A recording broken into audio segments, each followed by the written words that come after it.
preachers going there, and you should hear, read books, and then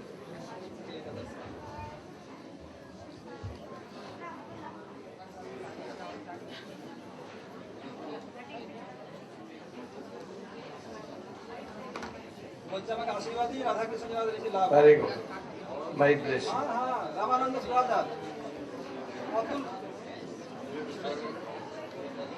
जो play on मृदंग मृदंग बजाता है, अच्छा, बहुत अच्छा, देखा कर, ठीक.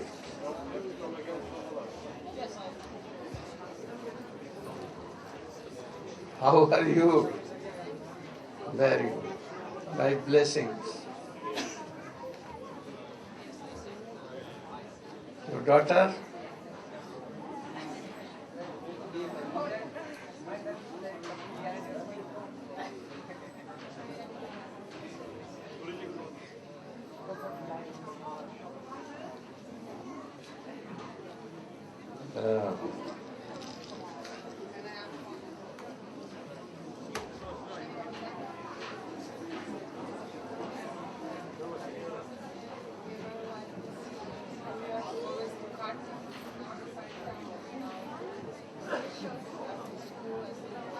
আগে আমরা কয়বার নবদ্বীপ বা গোবর্ধনে ভোজনে গিয়েছি, এখন সেটা বড় হয়েছে, এখন স্কুল, এখন তার করতে পারছি না। বলছি আমাদের আশীর্বাদ দিন, আমাদের ভক্ত সাধারণ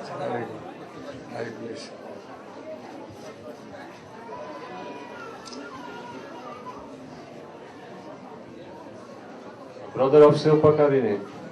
Brother of Silpa Karini. Brother Haridas. Very good.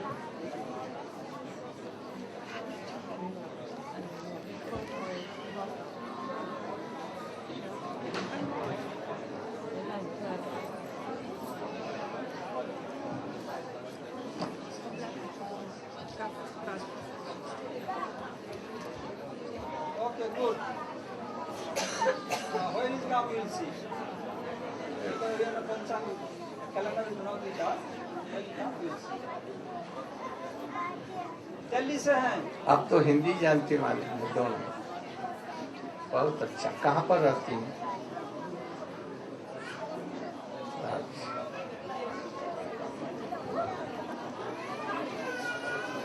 तुम्हारी लड़की है?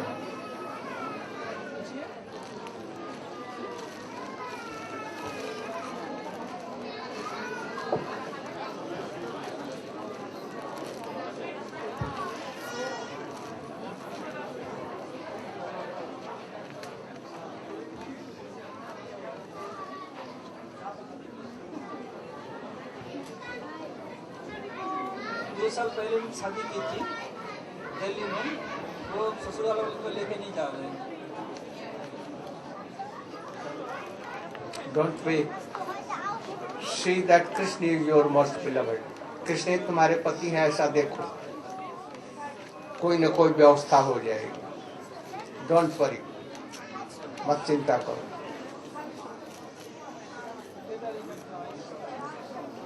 ठीक है, मंगलम भवतु, तुम्हारा कल्याण हो, हरि नाम करना बस.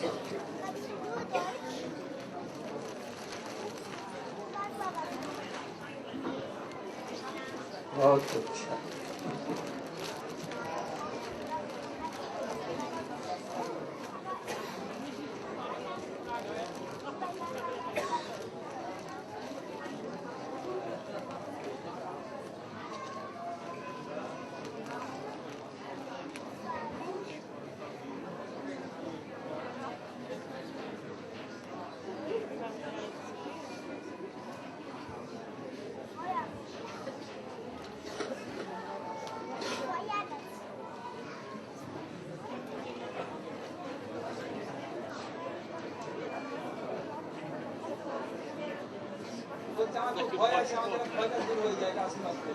Or you should chant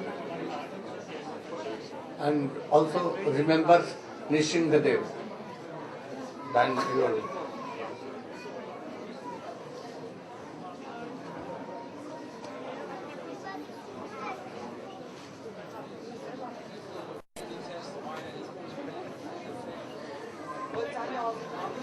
হয়ে গেছি বলে মায়া আমার জোর ধরেছে No, no, you should chant, go on remembering. জপতে ধরেছে You should go on chanting, everything will be okay.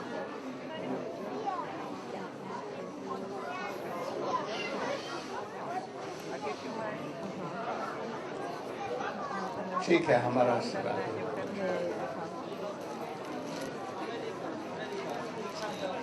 मेरी car You have come with Raghunath.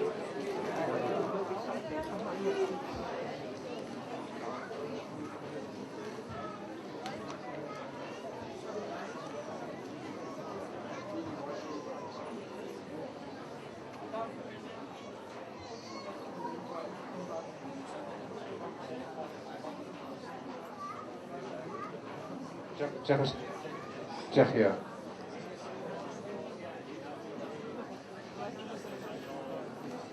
Translating your books in Czechia. Very good. Helping Very them. good. You should go on. I will be happy.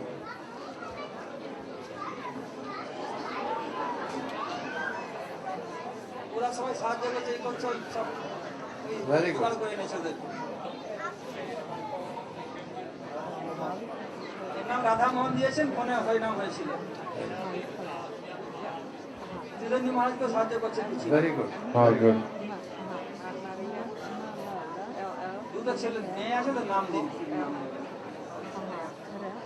मैं की नाम दिए थे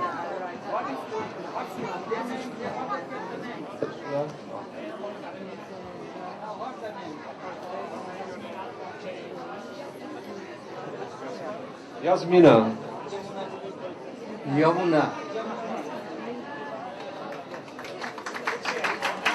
mail দিয়ে दिए Lalita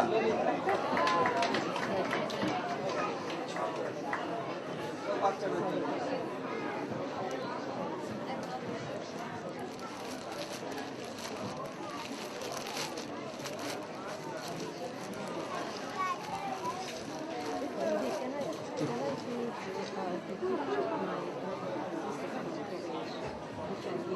thank you এদের অপরাধ থাকলে ক্ষমা করবেন यस एवरीथिंग इज ओके অন্য হন everything is don't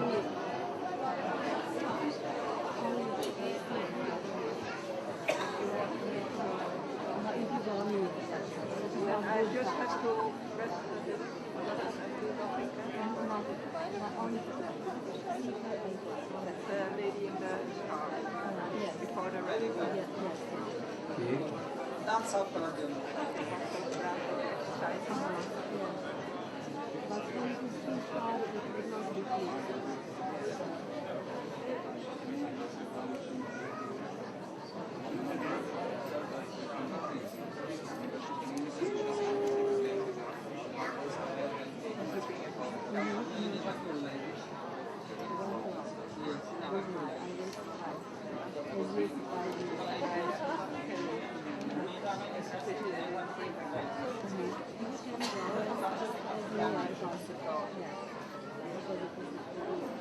Brazil. Yes. Yeah. Oh yes, like this. Very good. My blessings.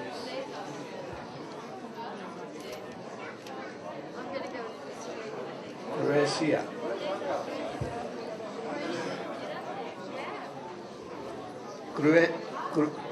Croatia. Croatia. Soda. No news from Bangladesh?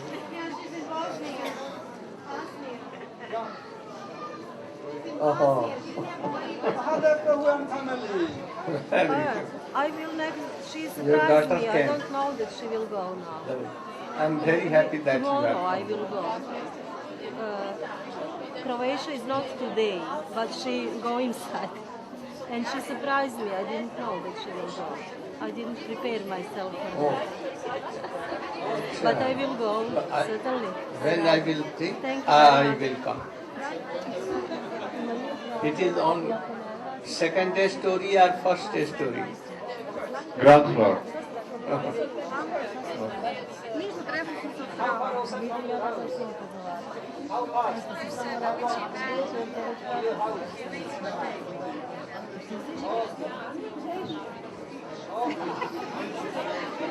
Very good. Very good.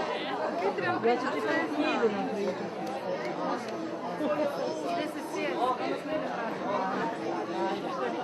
Very good. Thank you. She's surprised herself. He took initiation. You?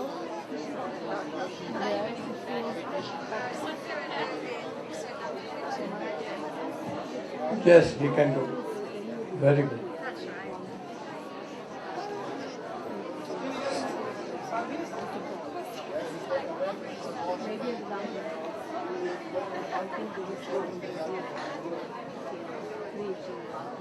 Ramdas.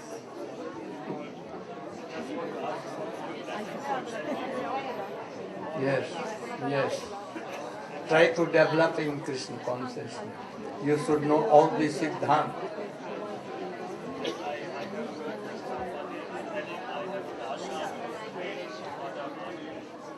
This is not bad. You should not. If you take, then at once you go.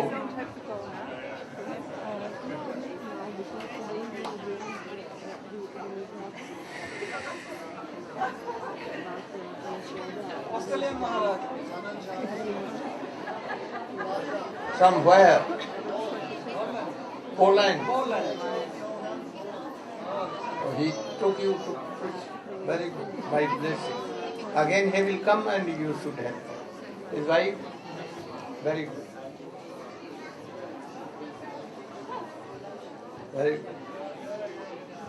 আপনার গ্রন্থকে ওদের দেশের ভাষায় অনুবাদ পাবলিশন করতে চায়। Oh, it is very good. You should translate. ওদের আশীর্বাদ করুন যেন খুব উচ্চ সাধু সম্পর্কে পাই সব। Very good. By blessing. Chilling. Had a chat with Chris. Oh yeah, how are you? Yeah, all right. Yeah. I didn't know that movie thing they were writing. Actually, it's gone to Hollywood, but it's been mutilated and hacked Or apart, she kills you. rewritten. But they're gonna do it. Huh? About his grandfather. No, I don't think so. No, I think it's just something about some period piece in Ireland.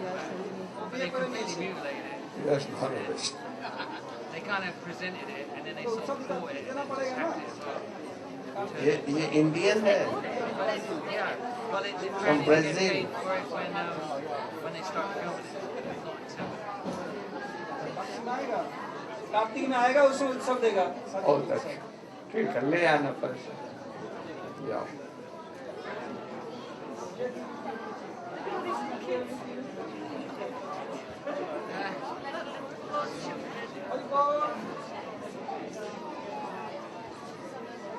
My blessings. Scrolls. That's just children. Hey? Children. No, absolutely. And others in Sakat. Sakat means block cord. Very good. Krishna was sitting, Baldev was sitting there in the laps of their mother. And so many gops took their bow arrow and protecting. They began to go. Cows going, it seems that, oh, Kalindi and Ganga, rivers, unbroken stream, they are going. And so many gops, also their kulpurohi, priests, all other, singing what? Veda Stotra, Stuti of Narayana, and thus they began. And they, anyhow, crossed the river Yamuna with so many, they made plantains and so many things. And cows, they crossed the river himself. In this way, when they reached in Vrindavan, Krishna is telling, "Oh mother, who is trembling so much?" Mother told, "Oh, this is people tree." What? People tree. Oh, who has so much beard, very long, long? Oh, banyan tree. What is this? Oh, deer jumping. Oh, who is here dancing? Oh, peacocks. Very sweet voice singing. Oh, cuckoo birds. In this way, Krishna, as if he does not know, and ask a question, our mother answering, and Krishna and Baldev were speaking in what? Broken language. Thus, they reached to Chattikara, Sattikara, in the end of Vrindavan, and they kept their cars in a half circle, and they made a beautiful hosting places, and then began to live there. Now Krishna at that time was about 2.5 or about 3 years. Now they began to, in Vrindavan, they began to play here and they very happy there. They used to go to Govardhan. Jamuna was flowing nearby. Jamunavati, there is a village still. Now it is far away from Govardhan, but at that time nearer. Very beautiful forests, creepers, flowers. Now one day Krishna told, I want to go to graze cows. Yashoda Maiya told, no. We have so many servants. You should be in house. I said, no, mother, I will go and play there. Anyhow, there are 2 Gopashtami. First Gopashtami for calves, and second in Nandagaon with cows. These calves, when became bigger in the form of cows, then they did not wanted to go anywhere without Krishna. So Krishna was bound to take them, and thus he was going. There they used to play so many plays. Sometimes cops were grazing, and these boys, when monkeys tell so long, and they used to take it and they used to jump from here and there, and they become very happy by it. Sometimes they used to walk like medhak, frogs, sometimes singing as kokil bird, sometimes dancing with peacocks. In this way playing, and very, very happy. Once they were playing, and consented demons know so many, they have majestic power, Jog, mystic powers. They can have any form. So, can you? Vatsasur, or any Hari Katha you should listen.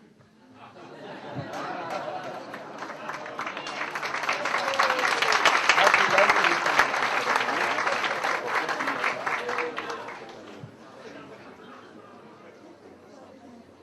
Ajnana-timirandasya Jnana-salakaya Chakshur-tamena Tasmai Shri Gurave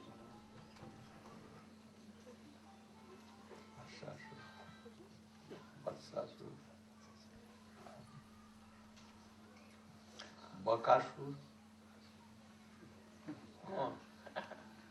any Katha, Hari Katha.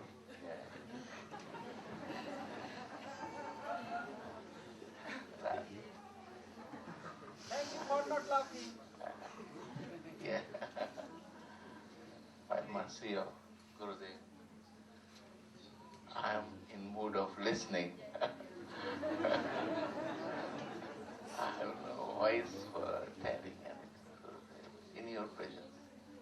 आपके सामने मैं बोलते पारबो ना आपके सामने नहीं बता सकता मैं सुनने की तैयार हूं आपके सामने Can you? Oh, Vatsasur can?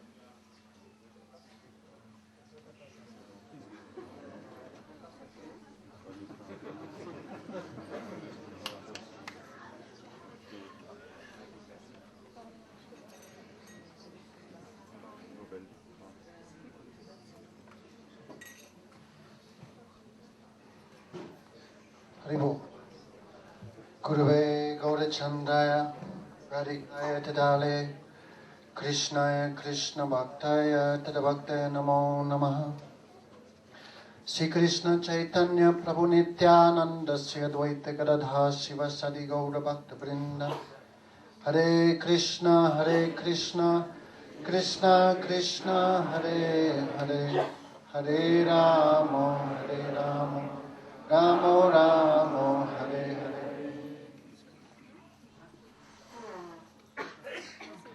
So first of all, I offer my pranams at the feet of Gurudev, Vaishnavas, Sannyasis, ladies and gentlemen.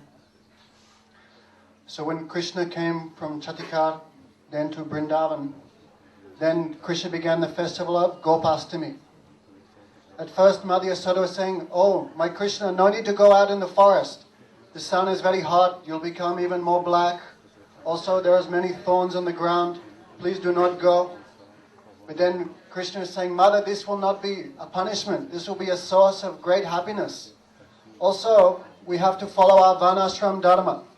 Therefore, by Varna, I am a Gopa. Therefore, this is my duty, to go and serve the cows." Then Mother Yasoda said, "At least you should take some shoes or some umbrella." And Krishna said, "But Mother, the duty of a Gopa is to maintain and protect the cows. Therefore, how I can have an umbrella or shoes when the cows do not have shoes? Therefore, if I will wear shoes, you have to make 4 sets of shoes for each of the 900,000 cows. And each cow should have an umbrella." Therefore, Krishna went cow grazing. Actually, those young calves, they have the feeling that Krishna is our brother, like Sakiras. The old cow, the bulls, they have feeling we are Krishna's fathers. They were like sannyasis wearing big cloaks. They look at Krishna with red eyes, with Vatsalya Bhav. Then the young cows, the mother cows have feeling towards Krishna. He is our son because we feed him milk. Therefore, Krishna began that daily festival of grazing cows. Therefore, those eyes, Aksantvantam Phalamidam Na Padambidam, those eyes which have not seen the beauty of Krishna Balaram as they enter the forest, the Gopi said, those eyes are like the eyes of a peacock feather, completely useless. So comes, he sent his various associates in disguises. Amongst them today was the appearance of Vatsasur.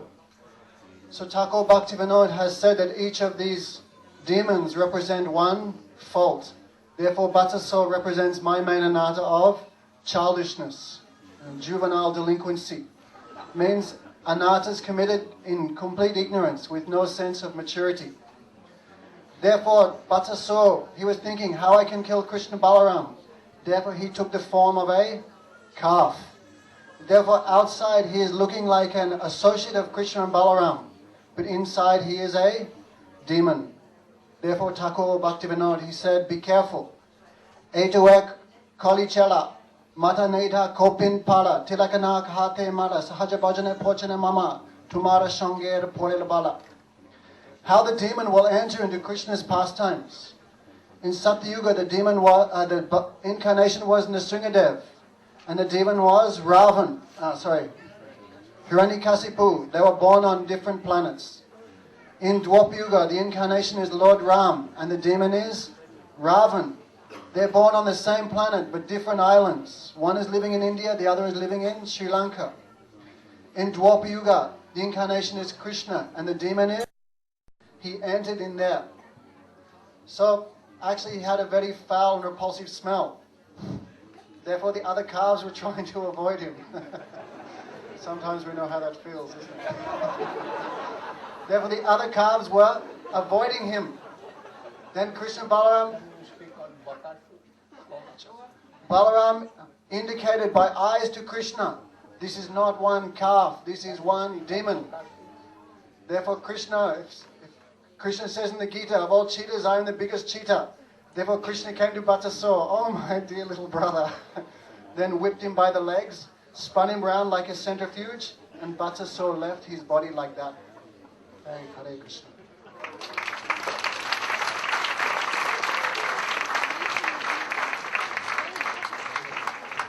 Kans was waiting for that he will return back and tell that I have killed Krishna. But he never came, because he went to that lok from where anyone does not return. Then he told his another associate Bakasur, go and see what happened of Putana and Trinavat, Saktasur and these, where they went, they have not returned. And then he went there. How you Bakasur?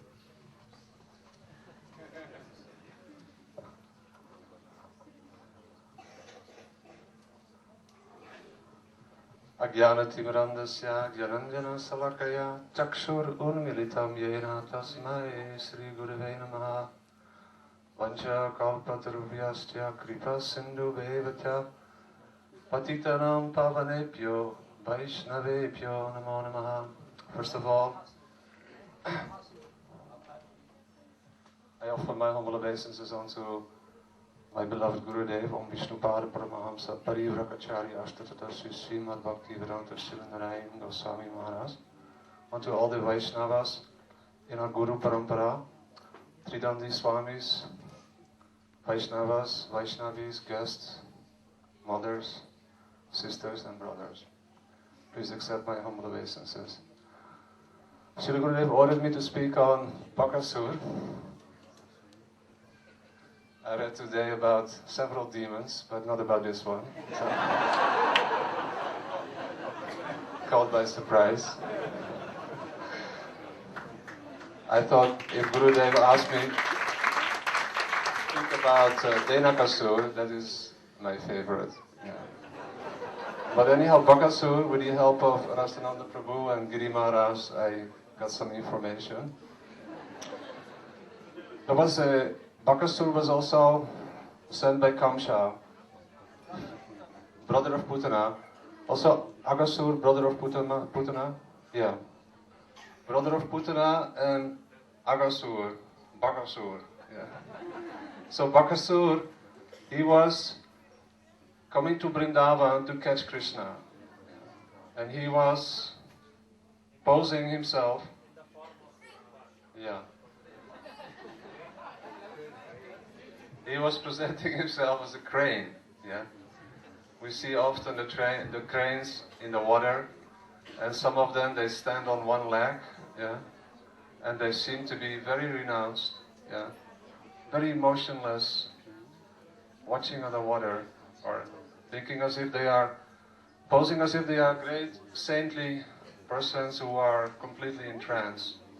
But as soon as the baka or the crane sees a fish, he goes and catches it.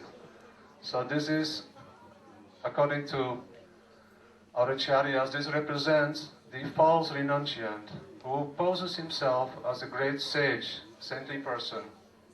But as soon as he sees something that he wants to catch for his enjoyment, he at once catches it.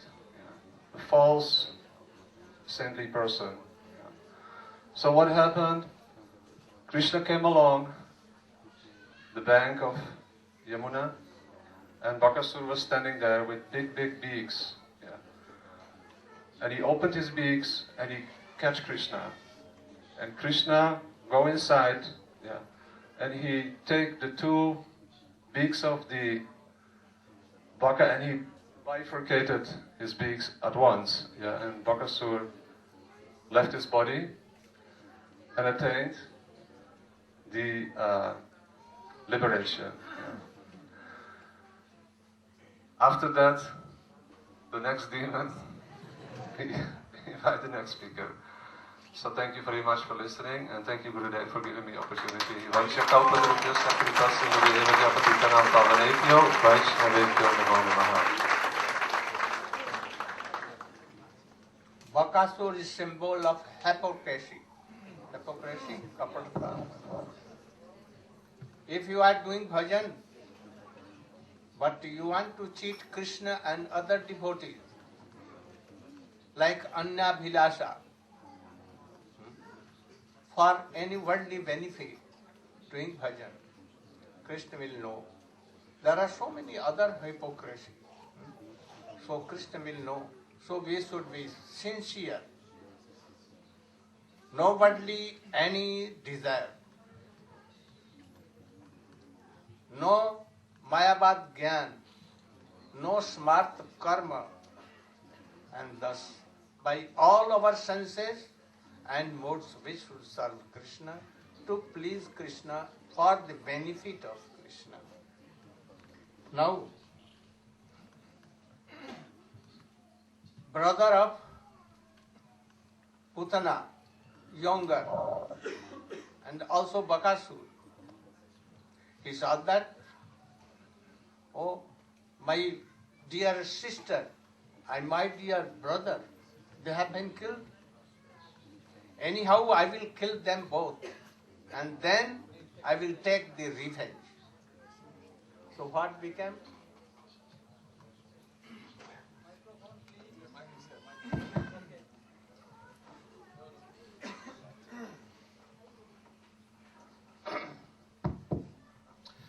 Om Jnana Timirandasya Gananchana Salakaya Chakshuran Militam Jena Tasmai Shri Gurave Namaha. Offer my unlimited respectful obeisances unto the lotus feet of my Diksha Guru, Nityalila Pravishtam, Vishnupad, Astotara Satashi Shiman, Bhaktivedanta Swami, Prabhupada, and unto my Shiksha Guru, our beloved Srila Gurudev, and to all the assembled Vaishnavas and Vaishnavis, especially with the idea that you'll go a little bit easy on me. I'm not used to getting up and trying to do this. Although it is a very special pastime, and one that is actually quite enlivening. One day, Krishna got up with his fellow cowherd boyfriends, all the gopas. There were many hundreds of thousands of gopas, gopa friends of Krishna, and they decided to go to the forest. For some reason that day, Mother Rohini decided to keep Balaram back. Apparently Balaram needed to be bathed. I'm not sure exactly why, but that's what it says. So, it was his birthday. Okay, so it does say, Vishwanath Chakravarti Thakur does say that he reluctantly stayed back. So I think he wanted to be playing with his cowherd boyfriend. So they went off to the forest in a great festive mood. Every day in the spiritual world is a riot of joy and laughter and love. So Krishna went off with his cowherd boyfriends, and they packed, their mothers packed wonderful lunches for them. And it's described that when they would go to the forest, they would, although their mothers would decorate them with very beautiful ornaments, bangles and jewels and so many different things, when they got to the forest, that's when the real decorations began. They would take twigs and leaves and feathers and flowers and decorate themselves so that they would look like very wonderful forest princes. And they began to play in the forest, doing different things, chasing the animals, running across the ground, trying to keep up with the shadow of the birds as they flew overhead. They would imitate the different forest animal sounds that they would hear, the cuckoos and the peacocks. Sometimes they would see the frogs jumping into the ponds and the rivers. And right where the frogs would jump in, they would also jump in to try to jump right into the center of the circle. Sometimes, in certain parts of the forest, they could call out different sounds. I believe one of the sounds was K, K. And the echo would come back. And when the echo would come back, they would rebuke the echo and give it a hard time. And sometimes they would even say things like, "Today you're going to die." Things like that. So they were having great fun. They had fantastic lunches. Sometimes when I was a young devotee, we used to think about, especially when you're young and your stomach is always hungry, we would think what Krishna is eating with his cowherd boyfriends. All these different special preparations made from milk and different sweets. So sometimes they would do very naughty things like little boys do, and they would steal each other's lunches. And somebody would snatch the lunch and pass it on to another older cowherd boy, and then the other boy would go and "Give me back my lunch," and they would pass it from one to another until that little boy would start crying. That little cowherd boy would cry, and then they would be merciful and give him back his lunch. So they were having this wonderful type of day in the spirit of Balaram's appearance day. And lo and behold, yet another demon appears on the scene, Bakashura and Putana's brother. Very bad guy. And he says, what point is there in me living if I don't have any family? My beloved witch sister, she's gone, she's left the world, and my respected Bakashura brother, he's also left the world. So what I think I'm going to do, of course he did this under the auspices of Kamsa. We all know he's the archenemy. He decided to go to the forest, and he said, I'm going to kill Krishna and Balaram, and I'm going to offer them as sesame in the fire of the remembrance ceremony for my brother and sister. So he's a very nefarious fellow, and like his sister, he can assume different disguises, but apparently, unlike his sister, he could only assume a form that was quite similar to his natural propensity, which was to appear as a giant serpent, a giant snake, a python. And when I mean giant, it was very giant. It was 8 miles long. So you can just imagine the size of it. And it's described that he looked like a mountain range, a very long, curving mountain range. And his mouth touched from the bottom to the top of the sky. And his teeth looked like mountains themselves. And his tongue looked like a highway going into a dark cave. The cowherd boys came upon this visage, and they looked at him, and although there was a very foul, fishy smell coming out of his mouth, they looked at him and they thought, this is great fun. They even thought it was kind of like a Center Parcs, like it was like an amusement park. Let's see what this is all about. Let's go in and enjoy. And so they began to actually think, let's enter this dark cave. And there was a moment that passed their mind. So, well, maybe this isn't such a good idea. It could be another. It could be another demon. And then, with faith in Krishna, of course, they knew their hero would protect them in any case. So they said, it doesn't really matter. If we go in, Krishna will protect us. So the cowherd boys made their way into the mouth of Agashura, and with a mood of adventure. And of course, now I can't remember. Does Krishna follow with the? He waits, doesn't he? Yeah, and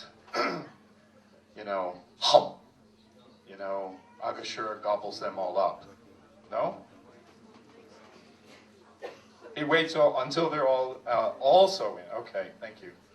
It's been a while since I read this pastime. Unfortunately, I have to admit that. So then Krishna goes inside, and the cowherd boys are all stuck in there. And if I remember correctly, Krishna begins to expand himself. And by expanding himself, he explodes out of the top of the head of Aghasura. And in that way, the soul, that's right, in that way, the soul of Aghasura comes out the top of his head, and it stays there until Krishna comes out. Thank you for the cue. Until Krishna comes out, and then when Krishna comes out, I believe everyone can see the soul, or is it just the demigods? Can the cowherd boys? Just the demigods can see the soul of Aghasura enter the body of Krishna. So this is my little summary of the pastime of Aghasura, and thank you very much.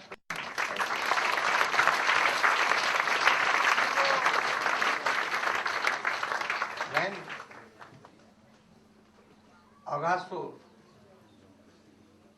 took Krishna and all the corpse and cowherd boys in his mouth, at once demigods began to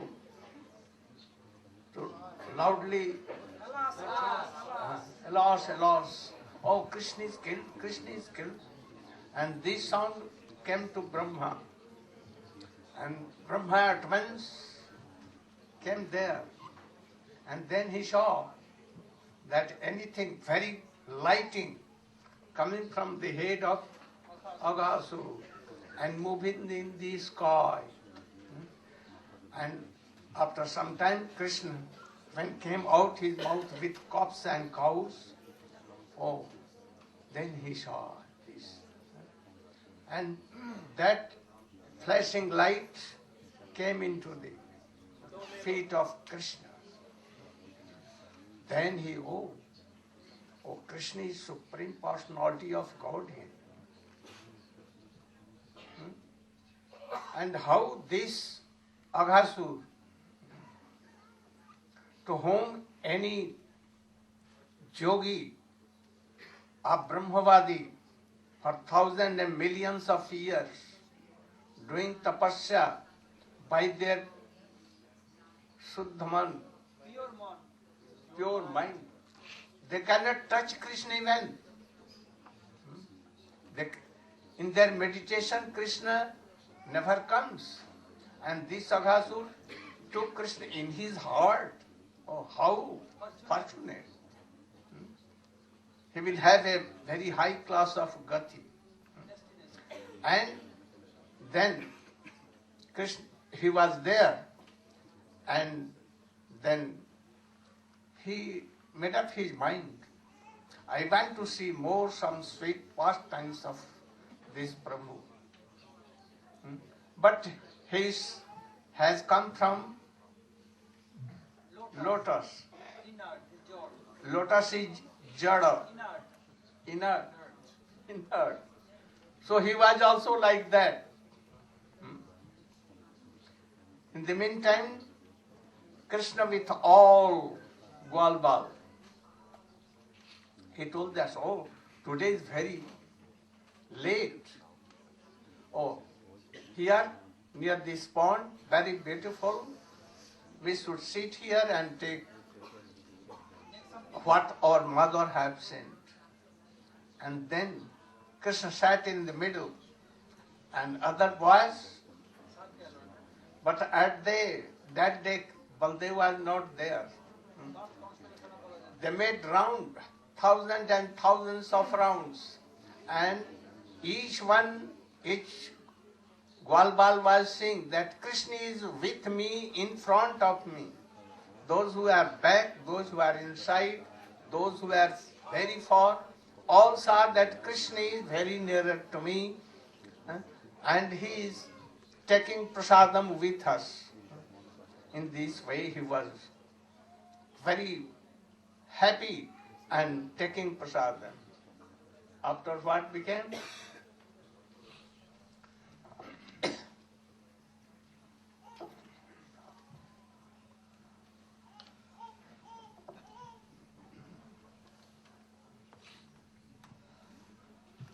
Om Jnanatimirandasya Jnananjana-shalakaya Chakshurunmilitam Jena Tasmai Shri Gurave Namaha. So, as Srila Gurudev told, now the cowherd boys and Krishna were seated in the forest.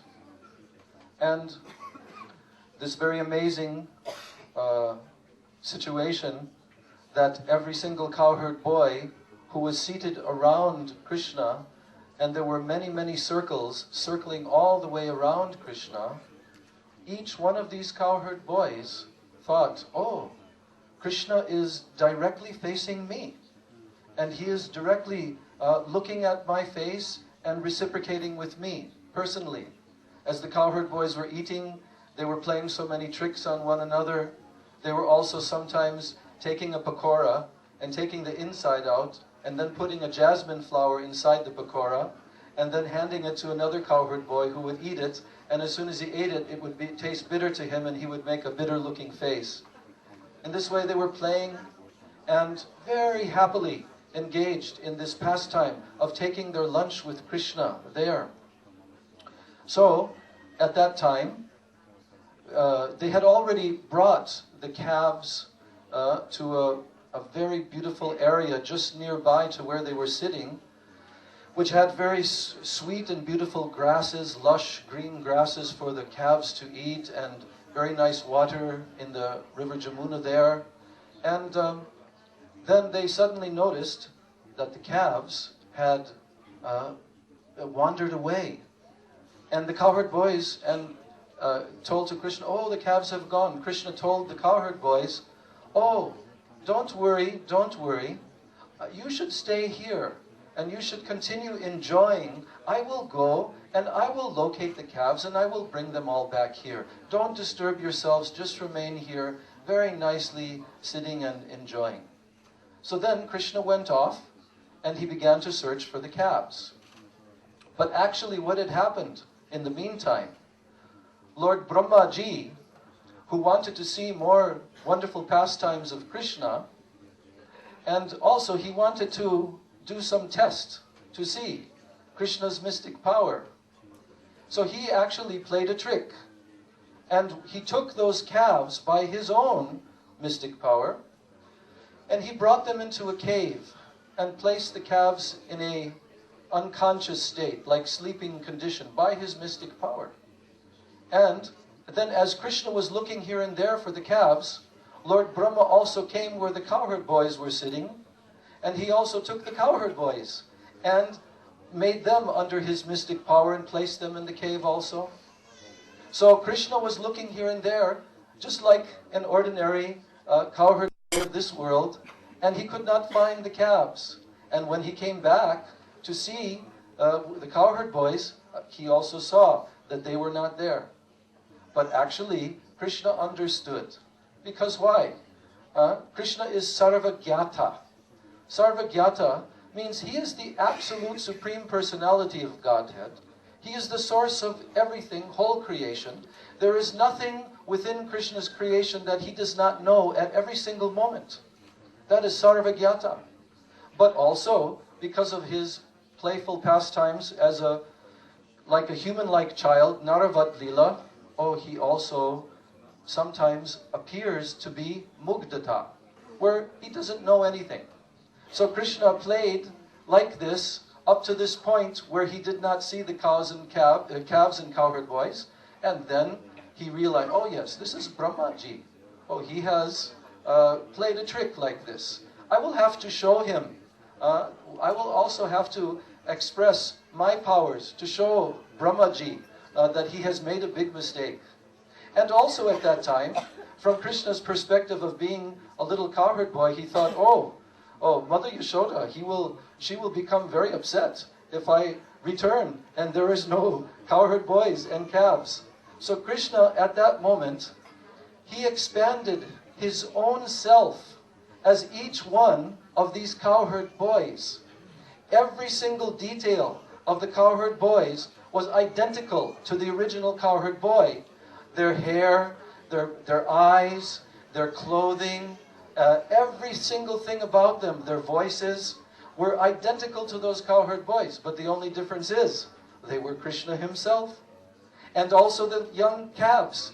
He immediately expanded himself into all the calves, and all the calves looked identical to the original calves. And in this way, now Krishna began to return back to the village of Vrindavan, where all of the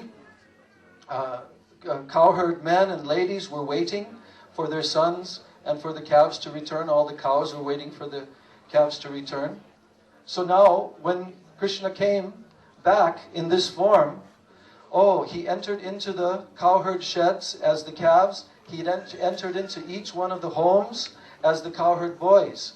And what occurred at that time? Oh, the parents, the mothers, they became so overwhelmed with love and affection for their little sons.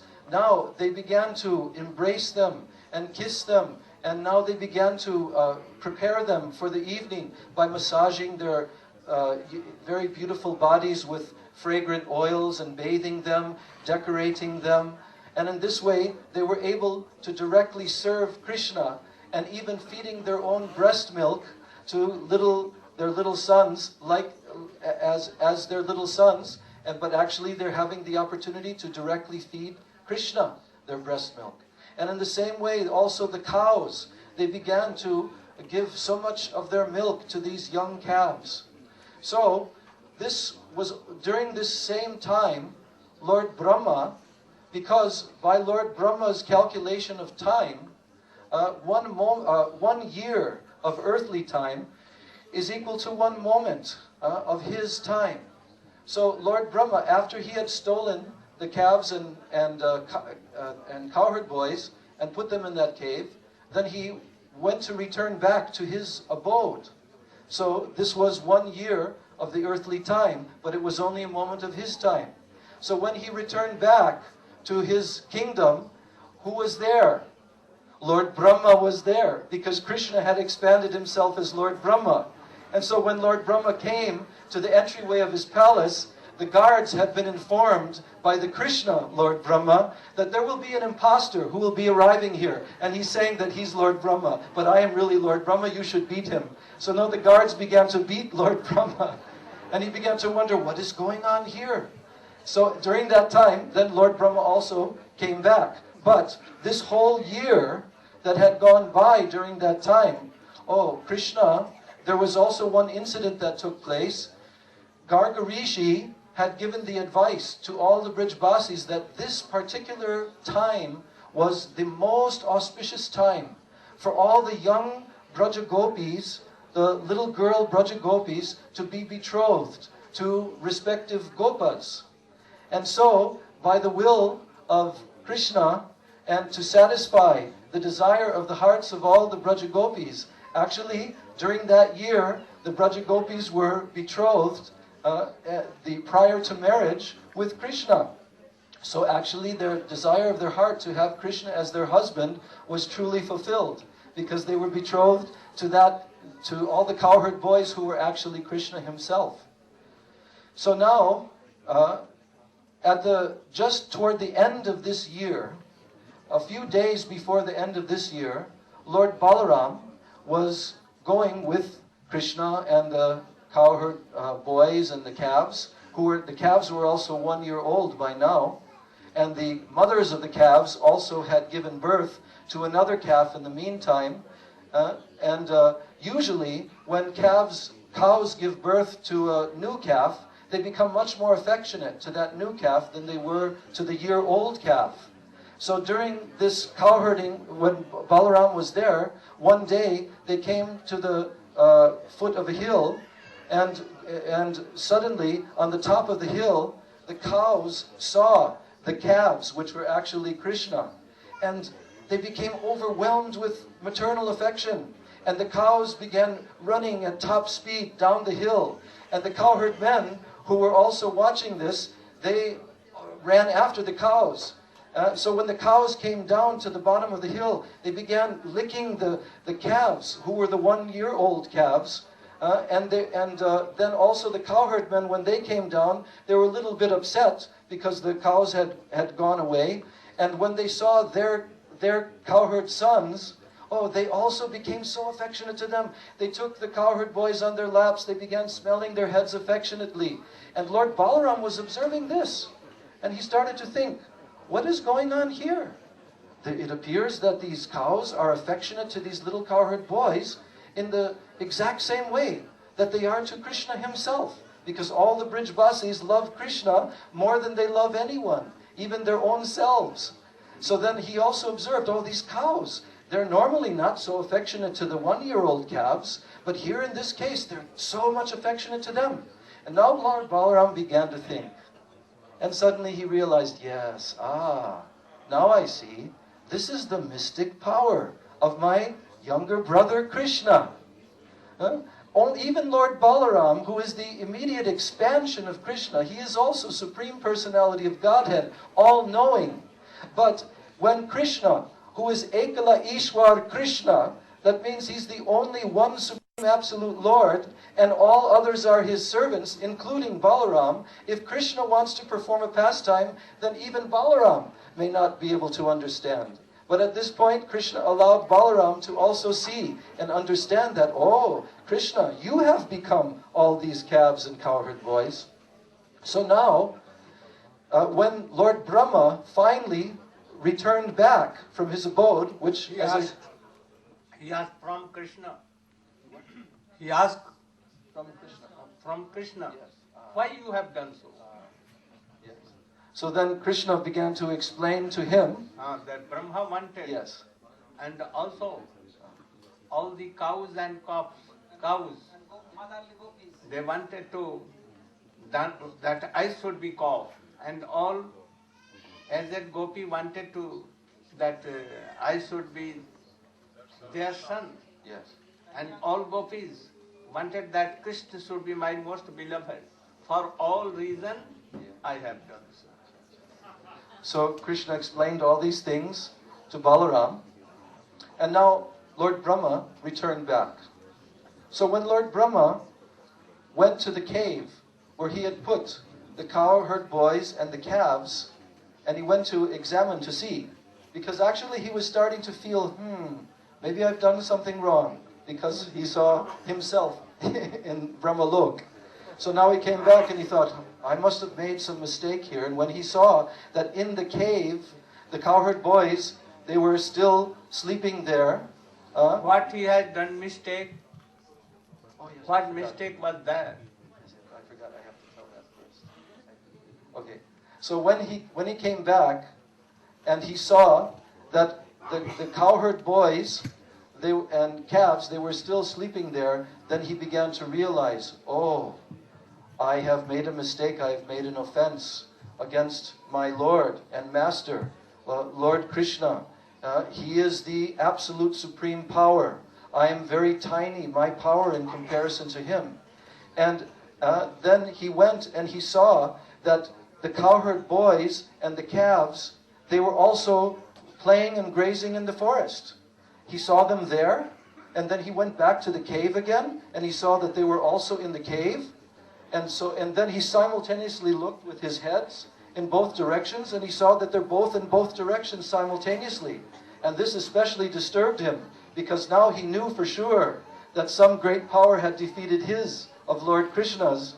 And then, when he looked at all the cowherd boys and all the calves and saw that immediately he was granted this vision that the cowherd boys assumed these most amazing, beautiful Vishnu forms, each one of the hundreds and in thousands. Krishna form.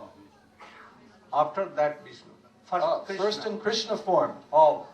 They manifested Krishna's own form with his beautiful turban and holding his cowherd stick and dressed like cowherd boy. And then after that, those Krishna forms, they turned into Vishnu forms. All of the cowherd boys, all of the calves, and all of the paraphernalia that they were holding in their hands, they all assumed these effulgent Vishnu forms with crowns on their heads, beautifully decorated with golden ornaments, and holding in their forearms conch shell, discus, lotus, and club. And so now Lord Brahma, he became totally, totally astonished. And he began to realize that he had made a serious mistake, offending his Lord and Master, trying to test his mystic power. So tell the Brahma Stuti? No. Yeah. So then, Lord Brahma now realized that it was his time to eat humble pie. So he came and he found Krishna in a forest grove. Brahma stop. He found Krishna standing. Better stop. Thank you.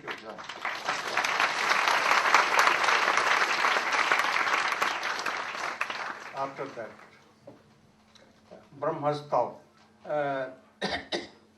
Brahma has done some mistake. And what was that mistake? He knew that Krishna is Supreme Personality of Godhead. Simply he would have prayed, "Oh Krishna, I want to see your more sweet pastimes." That was enough. If he had done in mind even, then Krishna knew. And he had done, he would have done. But he used his Maya, that I am intelligent. By Maya I will उनको मोहित करूंगा.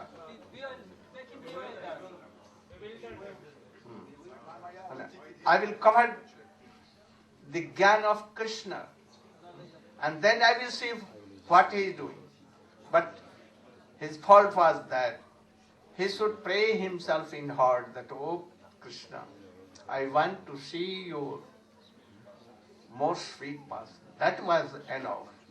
And for this, he took his all cowherd boys and cubs. This was also a kind of offense. And he put in a cave for so many days, 1 year. So that was his fault. Now, what is his stuti?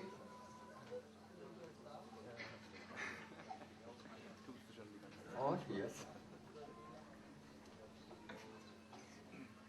Om Jnanatimurandhasya Jnanandanasalakaya Chakshunmilitam Jena Tasmai Sri Gurave Namah. First of all, I offer my Sastang Dandavat Puspanjali at the lotus feet of Asmade Paramaradhatama Guru Pada Padma Om Vishnu Pada Ashtotara Satasi Srimad Rupanugacharya Varya Bhaktivedanta Narayana Swami Maharaj. Secondly, I offer my pranam at the lotus feet of my Sri Rupanuga Gaudiya Guru Parampara. And I offer my pranam to all the assembled Vaishnavas and the Vaishnavis. So, we have heard from Pujapad Bhaktivedanta Padmanabh Maharaj how Lord Brahma, he realized that he had made a mistake. And when he looked upon the cowherd boys, each one of them assumed Krishna's form and then a four-armed form of Vishnu. And each Vishnu form was brilliantly effulgent like millions of suns. And around each form, all the elements personified, earth, water, air, ether, all the various forms of demigods, and every living creature in the universe in all different species, from the demigods even down to the small blades of grass, They surrounded each Vishnu form and all were doing kirtan. It was astonishing. Lord Brahma was overpowered by the vast, immense opulence of the Supreme Personality of Godhead, Sri Krishna, which is beyond his imagination. And as he was looking and the effulgence became greater and greater, he could not even behold this form. And he could not speak.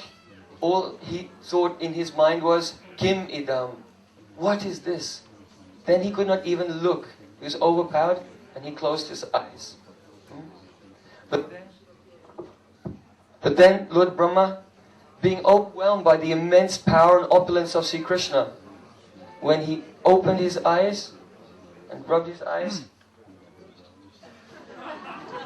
he looked and saw that all this immense display of opulence had been withdrawn, and he saw the beauty of Vrindavan. How sweet! The forest of Vrindavan, very peaceful, full of fragrant flowers and cool breezes. And he looked and saw one cowherd boy, Krishna, with the food in his left hand. And he was wandering here and there, with tears in his eyes, looking for his friends. Hey, Subal, Sridham, Madhumangal, where are you? Just as he had been doing 1 year before, when Brahma had stolen his friends and calves. So, all the Shastras say, Atato Brahma Jigyasa, now one should inquire about the absolute truth. But in Vrindavan, the absolute truth is inquiring about his devotee. Hey Subal, where are you? Sridham, where are you?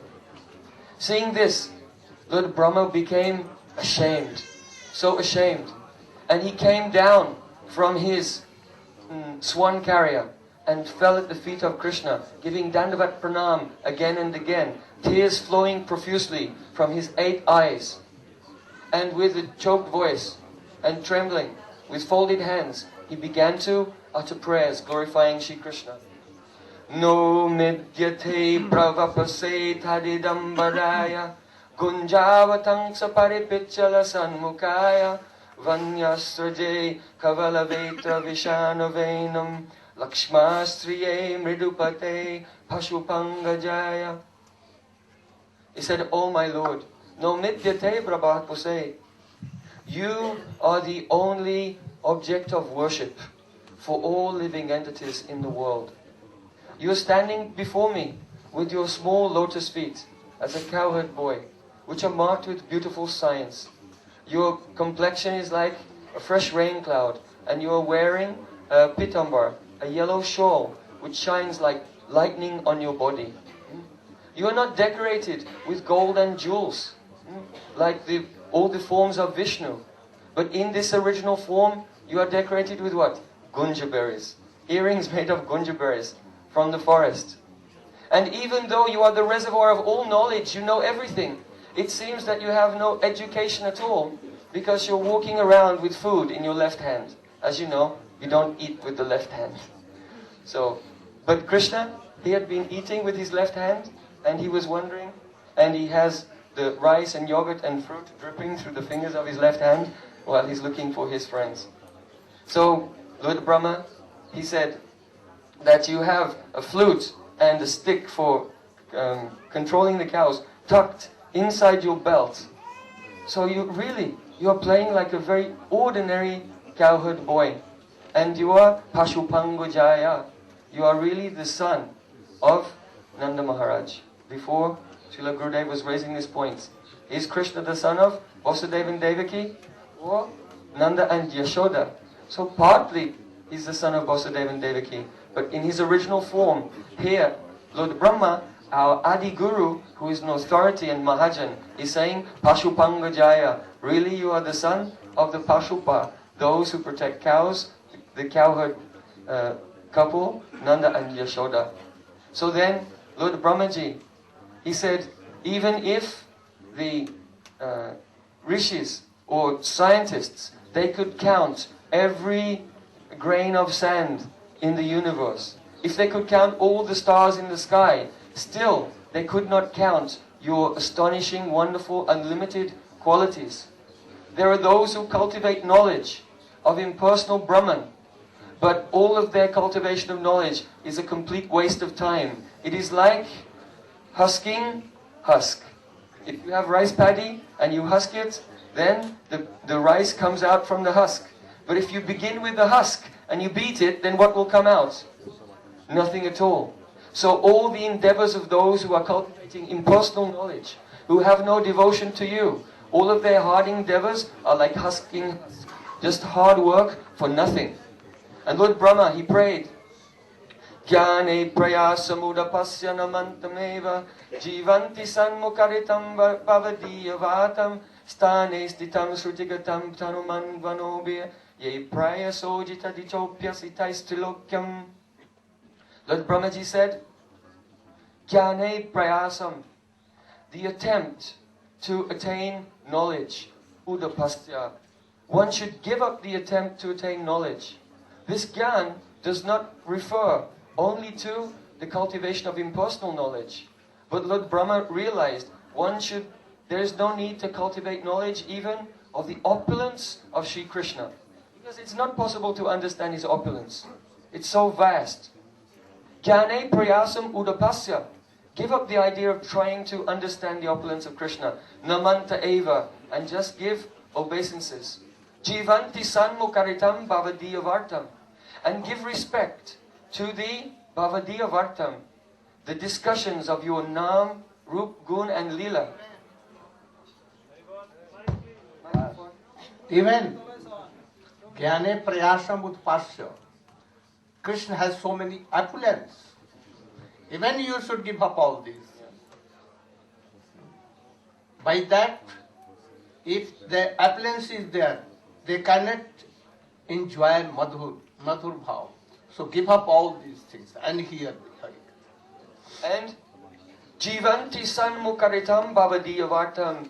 Dedicate your life completely to hearing the Harikatha from the lips of the Sat, the pure devotees, the transcendental sadhus who have realized your pure devotional service, and giving obeisances to the speaker of Harikatha, to the hearers of Harikatha, to the organizers of Harikatha, to the place where the Harikatha takes place. Everything in connection with Harikatha, just bow down to that. And no need to change anything in your life. Whatever ashram you're in, you can stay there. Or, Srila Sanatana Goswami Pad explains, stane stha, means stay where you are. Whatever position you have in life, you can be there. But also stane sthita means stay in that place where the pure Vaishnavas are telling Harikatha. Try to stay in their association. Stane sthita srutigatam tanuvam manobhya. And that person who will do this by his body, mind and words, he will conquer the body, mind and words of Sri Krishna. Now Krishna is called Ajita. He cannot be conquered by anyone.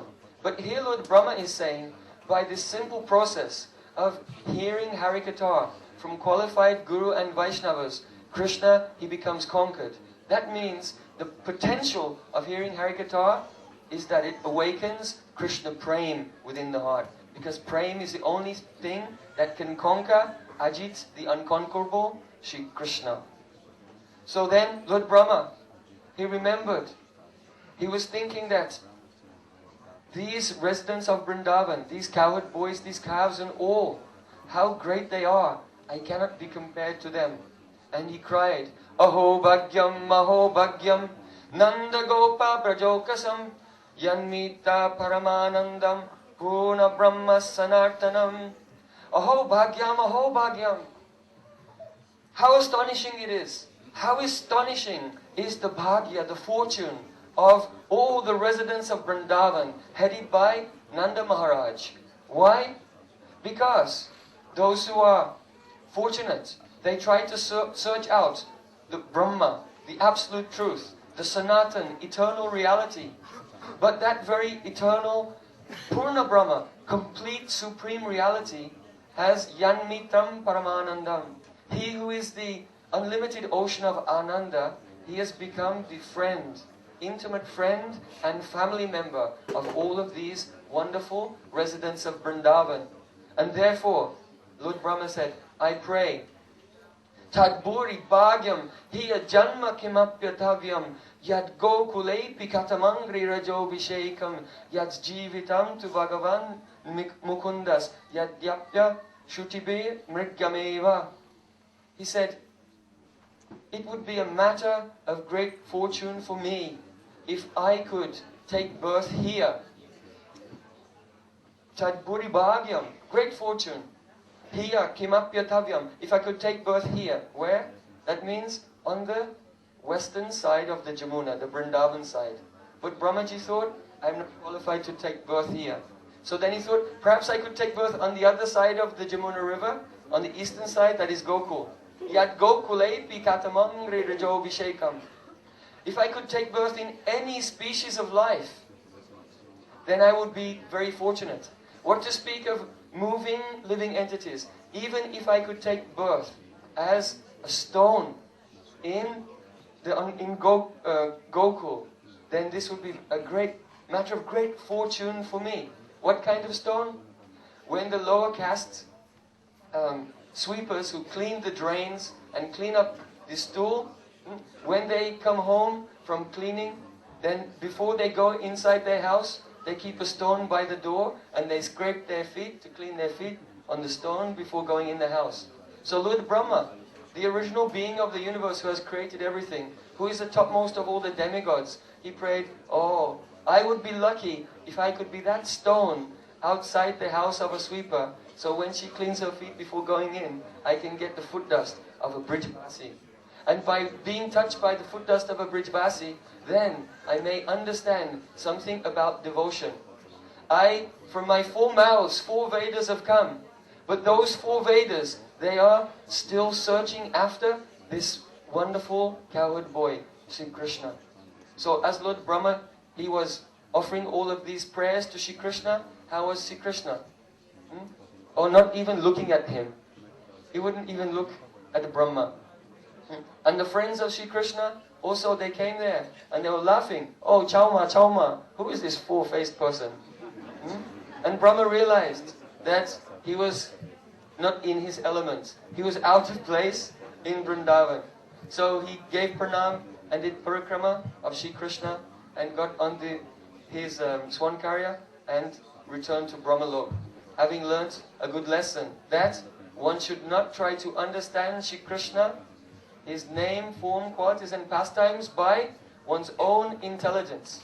As long as one has vidya buddhi means the idea that I know something, I understand something, I have knowledge, then one cannot realize anything. So the Vaishnava, he prays, oh my Lord, I don't know anything. Oh Gurudev, I have no knowledge at all. Be merciful to me and kindly reveal yourself in my heart.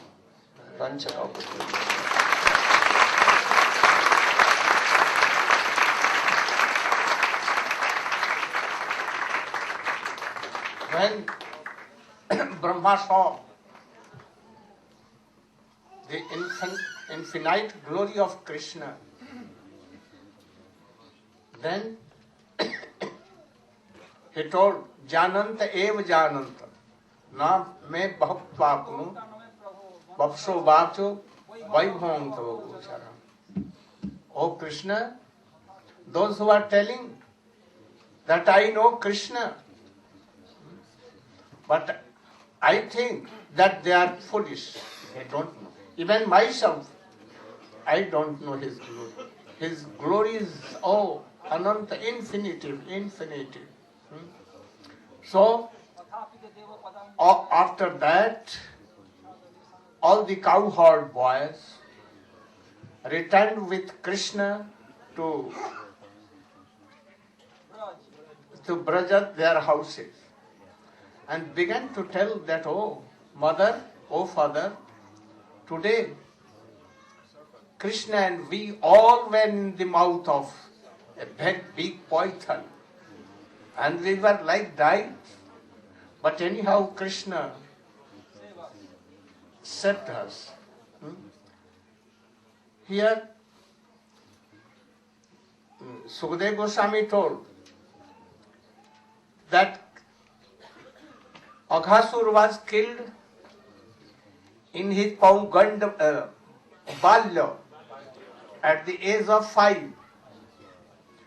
But 1 year she took. Brahma told him. And he told them next year, after 1 year, they returned to home and began to tell, oh, he was in the mouth of death, in the mouth of python.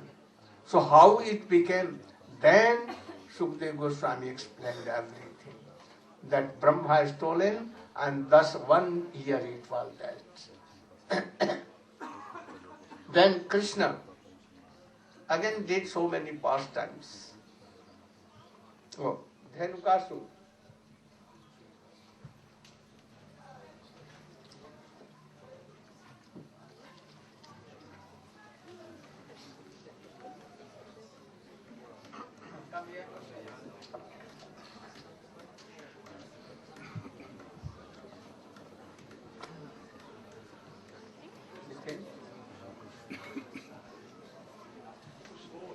Om Jnanatimirandasya Gananjana Shalakaya Chakshu Militam Jainam Tasmai Shri Guruve Namaha Vanchakalpatarubhyascha Kripasinvevacha Patitanam Pavanebhyo Vaishnavebhyo Namo Namaha.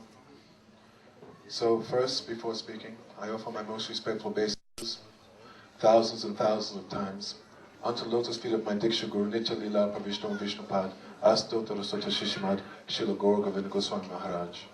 Again, I offer my most respectful obeisances thousands and thousands of times unto lotus feet of my Sannyasa and Shiksha Guru Om Vishnupad Astotara Sota Shishimad Srila Bhakti Vedanta Narayana Goswami Maharaj.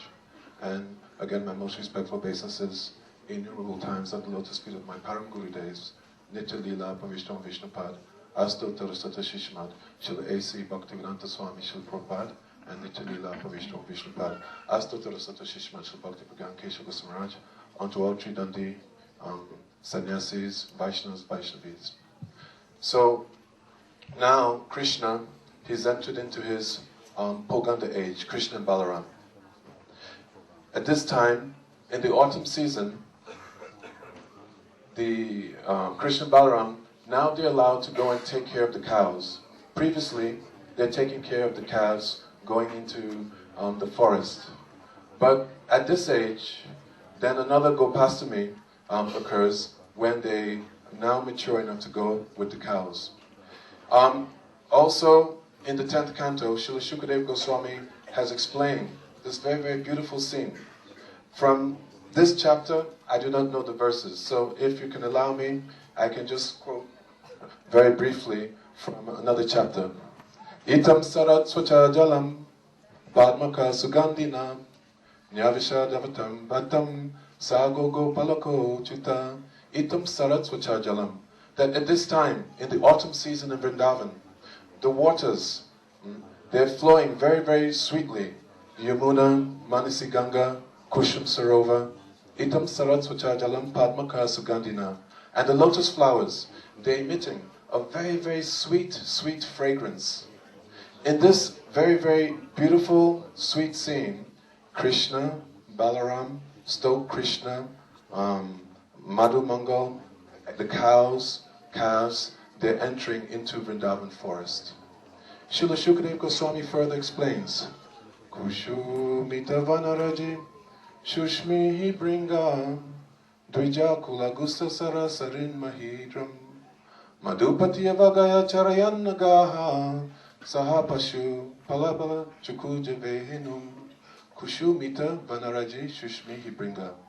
As they're entering into Vrindavan forest, Shamsun Krishna, he takes his flute from his sash and he starts to play very, very sweetly. The birds, especially the parrots that are flying here and there, they're singing very, very, very sweetly. The bees, they're also humming. This is Benu bee. No, but I'm going to bring it here now. No. This is Benu bee. I'm going to bring it right. No. Okay, It will come afterwards. Okay. No, I will not go deep. But also there's description of Raj here. So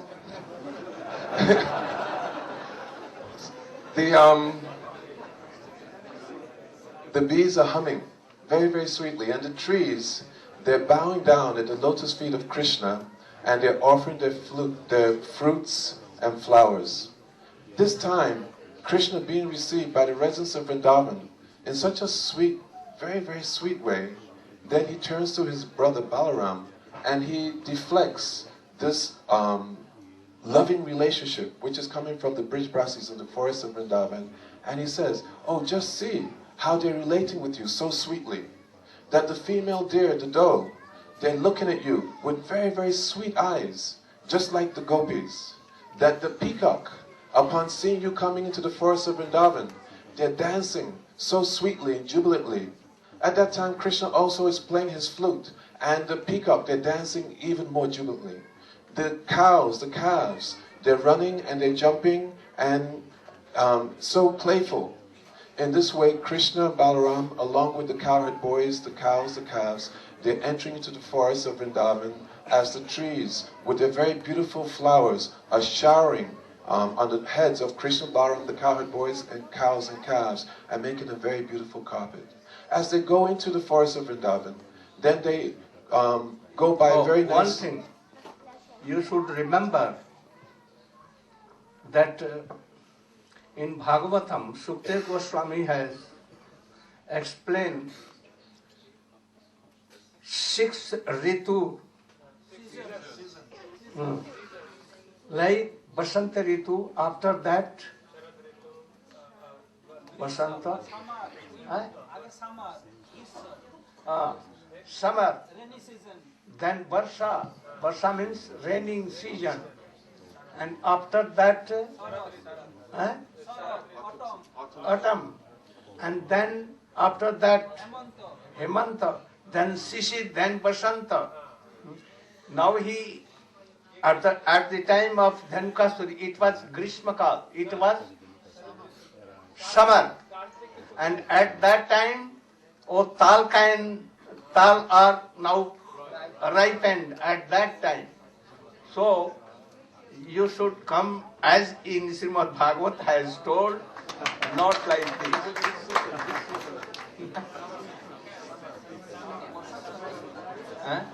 So it Varsha Kal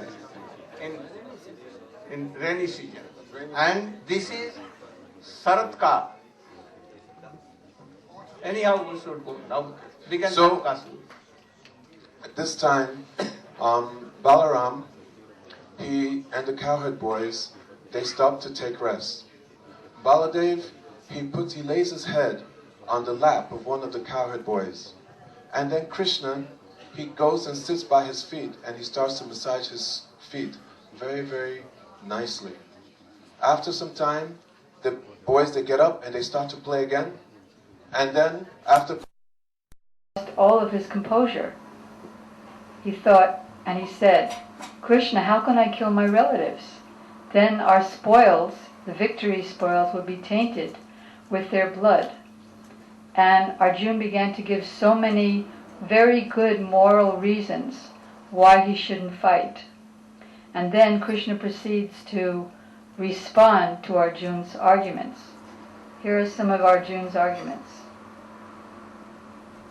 He said, "O Krishna, seeing my friends and relatives standing before me, I feel that all the limbs of my body are quivering, and my mouth is drying up. My whole body is trembling, and my hairs are standing on end." Just imagine if you go out to war and then you see that your father or your brother is on the other side, what would happen? "My bow Gandiva is slipping from my hand, and my skin is burning. Now I can't stand here any longer. I'm forgetting myself and my mind is reeling. I foresee only evil, O killer of the Kesi demon." Krishna killed so many demons in his childhood, in his babyhood, even in his youth, because he's the Supreme Lord himself, so even as a baby there's no problem for him to kill 12-mile-long demons. So it's very significant that Arjuna is calling him O killer of the Kasi demon. He said, your name is the killer of the Kasi demon. That is Kasi Sudana. Sudana means killer of. You're the killer of the big giant horse demon, Kasi. You're not known as Nanda Sudan. You're not known as the killer of your father, Nanda Maharaj, or the killer of your brothers, so why are you asking me to kill my brothers now? I do not see how any good can come from this killing of our own kinsmen. And therefore I can't desire any subsequent victory. Of what avail to us is happiness, or kingdoms, or even life itself, when those for whom we want to enjoy the victory are standing before us in this battlefield? Why does anybody want to gain anything so he can show off? Come to my house, see my new furniture, see my new wife. We want to show off to our friends and relatives. So he's saying, if I'm killing all my friends and relatives, then what's the purpose of gaining the victory of the world? I won't be able to show off to anybody or share with anybody. I'm not prepared to fight, even in exchange for all the wealth in all the three worlds. So we can see that Arjuna is very renounced. Even though he's a prince, even though he's a millionaire, billionaire, still he's very renounced. And he addresses Krishna as the husband of the goddess of fortune. Krishna has unlimited expansions. God has unlimited expansions who preside over unlimited spiritual worlds beyond this material world. I don't know what you folks in England or Bangladesh or Poland learned in school, but when I was a kid and I went to school, they said there's only 9 planets, and this is the only planet that's really inhabited by human beings. Everywhere else there's dust and maybe some microorganisms. But here's the only place where there's intelligent human beings. But in the Vedas, in the ancient Indian scriptures, we learn that there are millions and billions of planets in one universe. And there are millions and billions of universes with personalities who are much, much more intelligent than us human beings. And beyond all the material universes, there's a spiritual universe where all the planets are called Vaikuntha. That means without anxiety. And they're unlimited in length and breadth. And each Vaikuntha planet is presided over by an expansion of Krishna called Vishnu. And each Vishnu form has as his consort a goddess of fortune, who all the demigods, even the demigods who control the rain and the heat and the drought and the sun, all those demigods worship the goddess of fortune. And there are unlimited... Yeah. Sorry. There are unlimited goddesses of fortune who are the consorts of unlimited Vishnu expansions of Krishna. So Arjuna is telling Krishna, O husband of the goddess of fortune, how can we become happy by killing our own kinsmen? In other words, he's saying that you're the husband of the goddess of fortune, so why do you want me to be unfortunate? He's being a little sarcastic with jokes. Even though Krishna is God, Arjuna is Krishna's relative and very good friend. So the teaching there is that even though Krishna breathes in and out millions of universes, with every exhalation, millions of universes come out, and with every inhalation, millions of universes are withdrawn.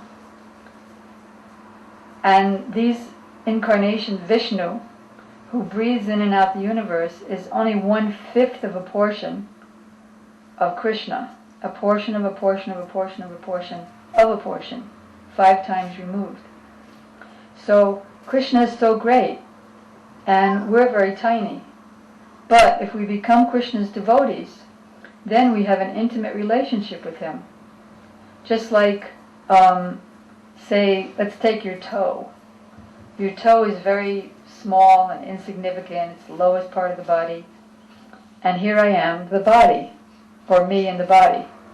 So, because my toe is attached to my body, if the slightest thing goes wrong with my toe, especially if it gets really cut and like halfway falls off or something, I'm prepared to spend millions of dollars to have an operation to save that toe.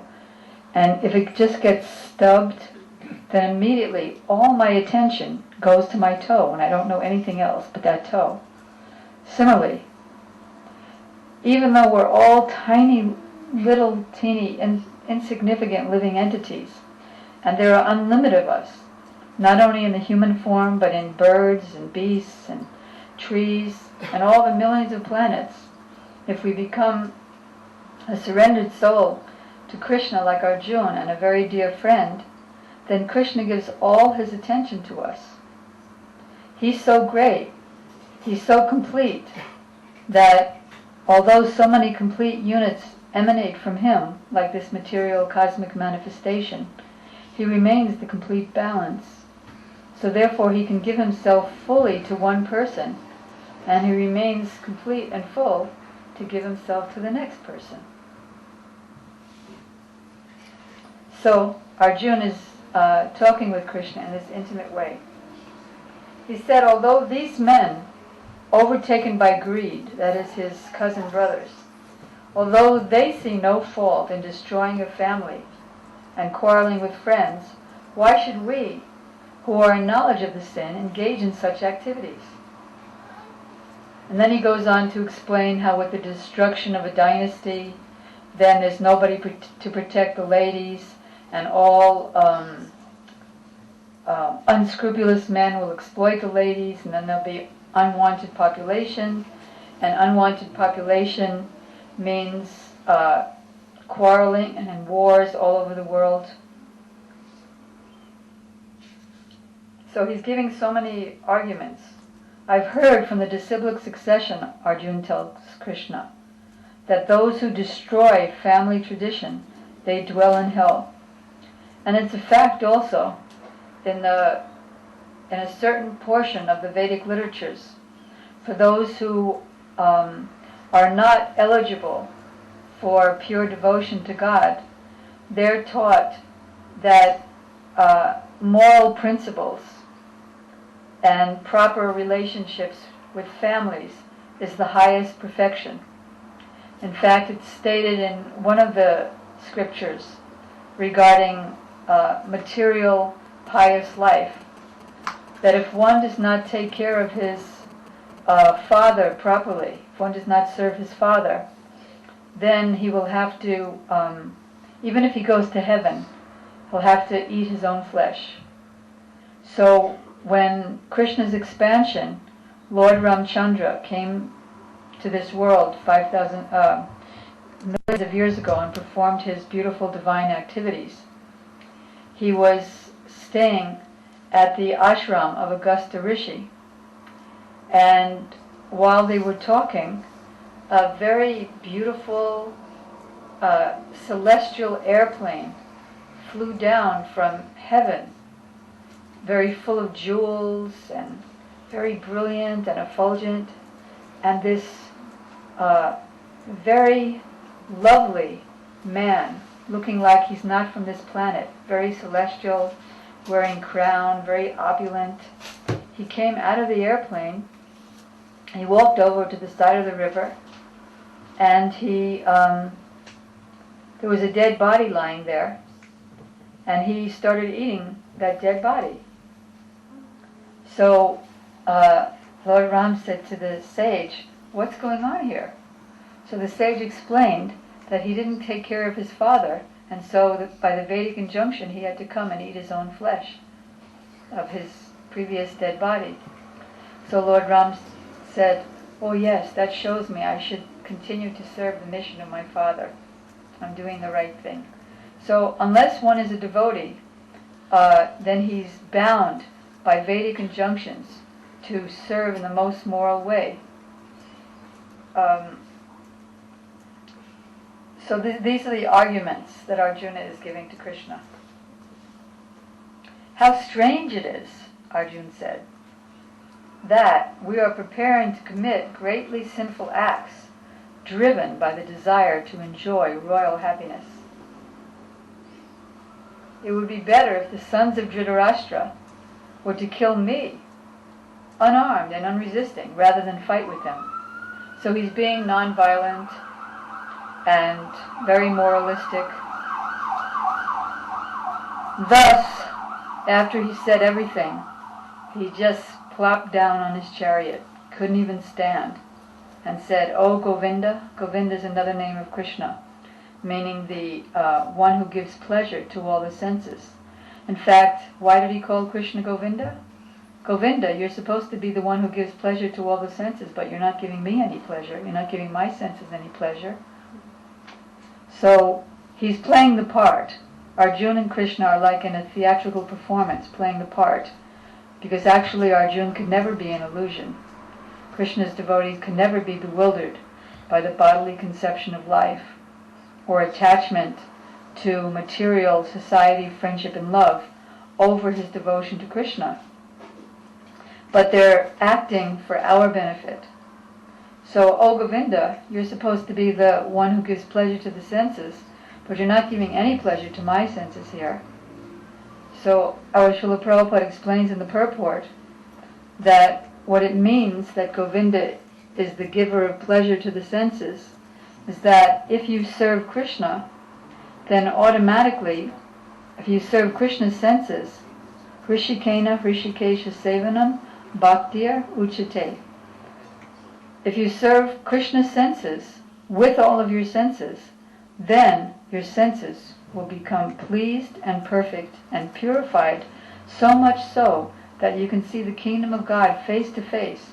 You can see your own soul. Just like if you look in a mirror and the mirror is full of dust, you can't see anything but the dust. But if you clean off the dust, then you can see yourself, you can see your friends, you can see the world around you. So now the mirror of our heart is covered by the dust of the bodily conception of life. And by becoming a devotee of Krishna, we become free from that, and we realize we're eternal soul.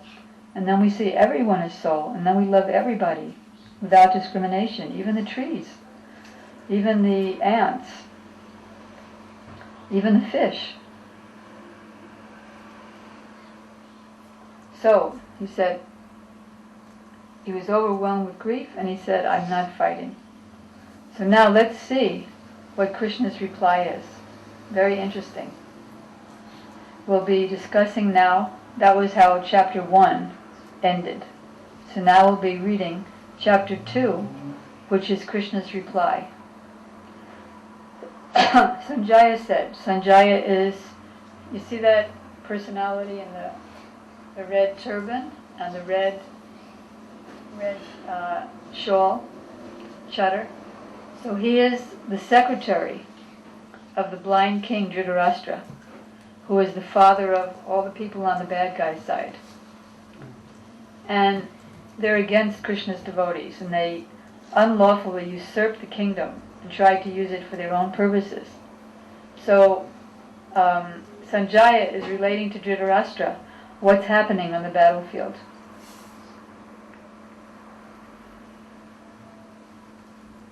So Sanjaya said, seeing Arjuna full of compassion and very sorrowful, his eyes brimming with tears, Krishna Madhusudan spoke the following words to the grief-stricken Arjuna. Krishna is called Madhusudan here because he killed a very great, giant, horrendous demon named Madhu. So now Krishna is going to be killing the demons of doubt and confusion in Arjuna's heart. So the Supreme Personality of Godhead said, my dear Arjuna, how have these impurities come upon you? Impurity means the bodily conception of life. How have these impurities come upon you? They are not at all befitting a man who knows the progressive values of life, the real spiritual values of life. They do not lead to higher planets, but only to infamy. He urges Arjuna, O Arjuna, do not yield to this degrading impotence. It does not become you. Give up this petty weakness in heart, and arise, O chastiser of the enemy. So what is Krishna doing, and what is Arjuna doing? Arjuna is like a person. Suppose you're sleeping over your friend's house, and your friend is having a bad dream. You're sleeping in the same room as your friend, and he's having a bad dream, or she if you're a lady. And your friend is dreaming that he's being chased by a tiger, and he's falling off a cliff, and the tiger jumped down off the cliff and starting to swallow him and eat him up, and he's screaming. So in his dream, your friend is screaming, this tiger is trying to eat me. So suppose you're sleeping over your friend's house and you see that. What will you do? Will you say, don't worry, I'll save you. Just run this way. Here, let's get a knife. I'll kill the tiger. You won't do that at all. What you'll do is probably smile, maybe chuckle a little bit, and say, wake up, everything's okay. So that's what Krishna is doing to Arjuna, seeing Arjuna sleeping in the nescience of the bodily conception of life. Because actually, anybody who would die on that battlefield, he would get liberation from the pangs of birth and death. So there's no problem. The only problem is Arjuna's illusory conception of life. Then Arjuna said, O killer of Madhu, how can I counterattack with arrows in battle men like Bhishma and Drona, who are my superiors? Drona is Arjuna's archery teacher. He's the one who taught him how to fight in the first place. And Bhishma is his grandfather, who brought him up. It's better to live in the world by begging than to live at the cost of the lives of great personalities whom are superiors. Nor do we even know which is better, conquering them or being conquered by them.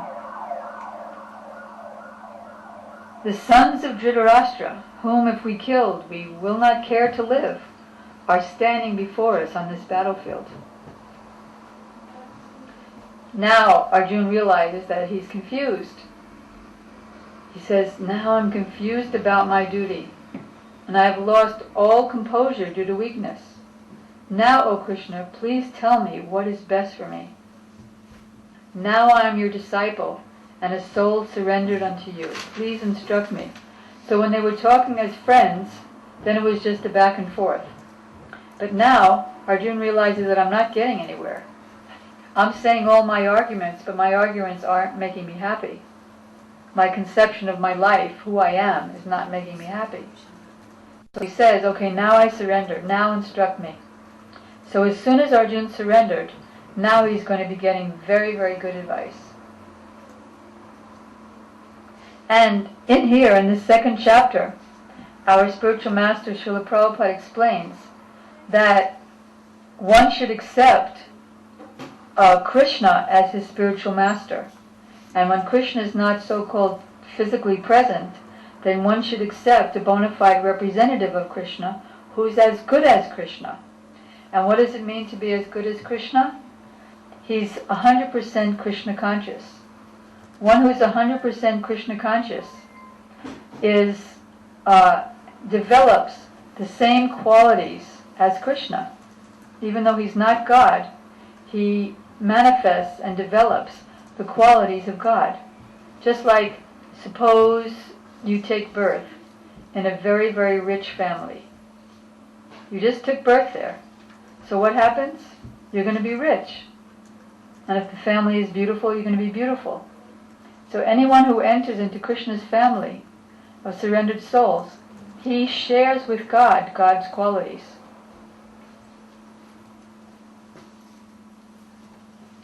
So Arjuna is continuing to surrender. I cannot find any means to drive away this grief which is drying up my senses. Nor will I be able to get rid of it, even if I win an unrivaled kingdom on the earth with sovereignty like demigods in heaven. Still, I can't get rid of this grief that's driving me mad. So then he just sat down. Oh, Govinda, I shall not fight. So what did Krishna do? He had a friend who was sleeping. So then Krishna, smiling in the midst of both the armies, spoke the following words to the grief-stricken Arjuna. And what did he say?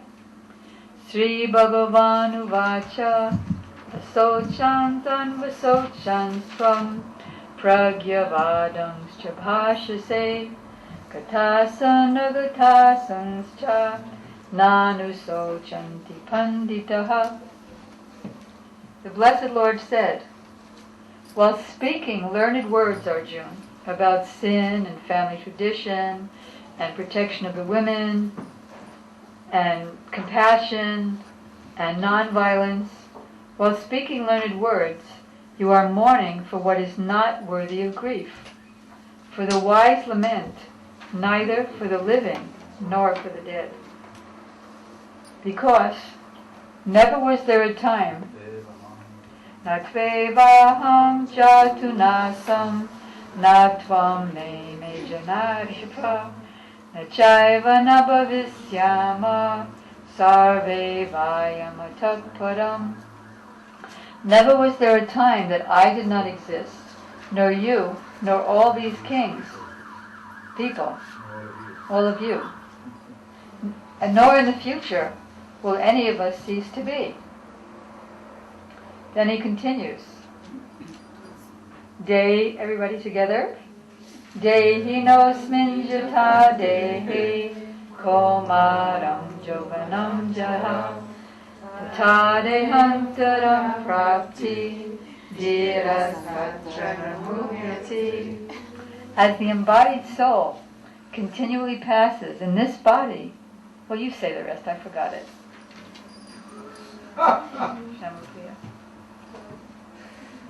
Without looking. Manjukeshi? Loud?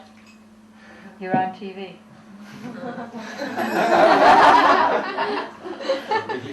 The embodied soul passes in this body from boyhood to youth to old age.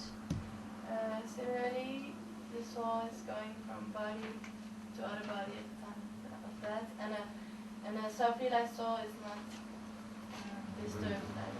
Very good, thank you.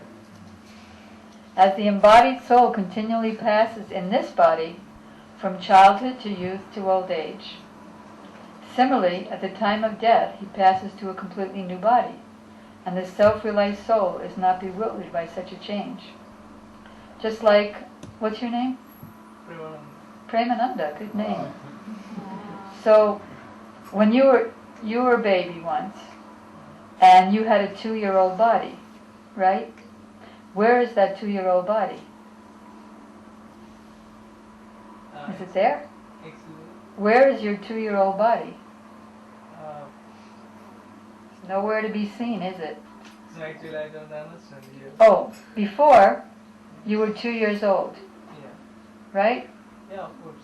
So where is your 2-year-old body? It's already passed. It's gone. Yeah. And where is your 10-year-old body?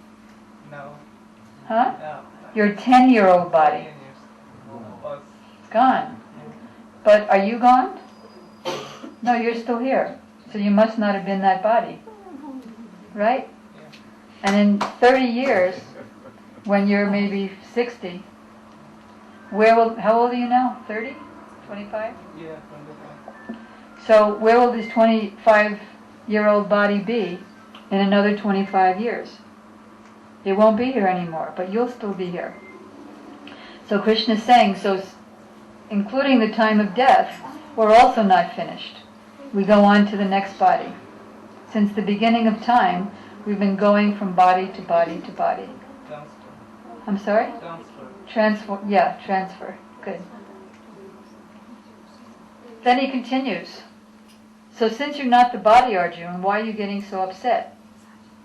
Because just as the non-permanent appearance of happiness and distress, they arrive from sense perception, O Arjuna. So one should, just like winter and summer seasons, they also come and go, and nobody's disturbed by them. So you should not be disturbed by the comings and goings of the happiness and distress in this world, because they arise and they disappear, just like the coming and going of winter and summer seasons. So therefore, one should learn to tolerate them. Tangs tatiksha saparita. One should learn to tolerate them without being disturbed. What happens to a person who's not disturbed? A person who's not disturbed by happiness and distress and is steady in both is certainly eligible for liberation. Well, then you may say, easier said than done. How is it possible to be not disturbed by happiness or distress? If I lose $100, if it fell out of my pocket while I was walking, how am I not going to be disturbed by that? If I understand that I'm not this body, but I'm a pure spirit soul, then I'm not disturbed by the comings and goings. Then I realize that it has something to do with my karma, or it has something to do with Krishna's mercy to detach me from that $100 bill that I was so attached to. So many ways to look at it, but the devotee is actually not disturbed. If he gets $1 million, he's not elated, and if he loses $1 million, he's not disturbed. Just like a bank teller. A bank teller, you've all been to the bank, and you may give the bank teller a lot of money, and he does a thing with his computer, and then he puts it in the cash register. And is he very happy that he got that money?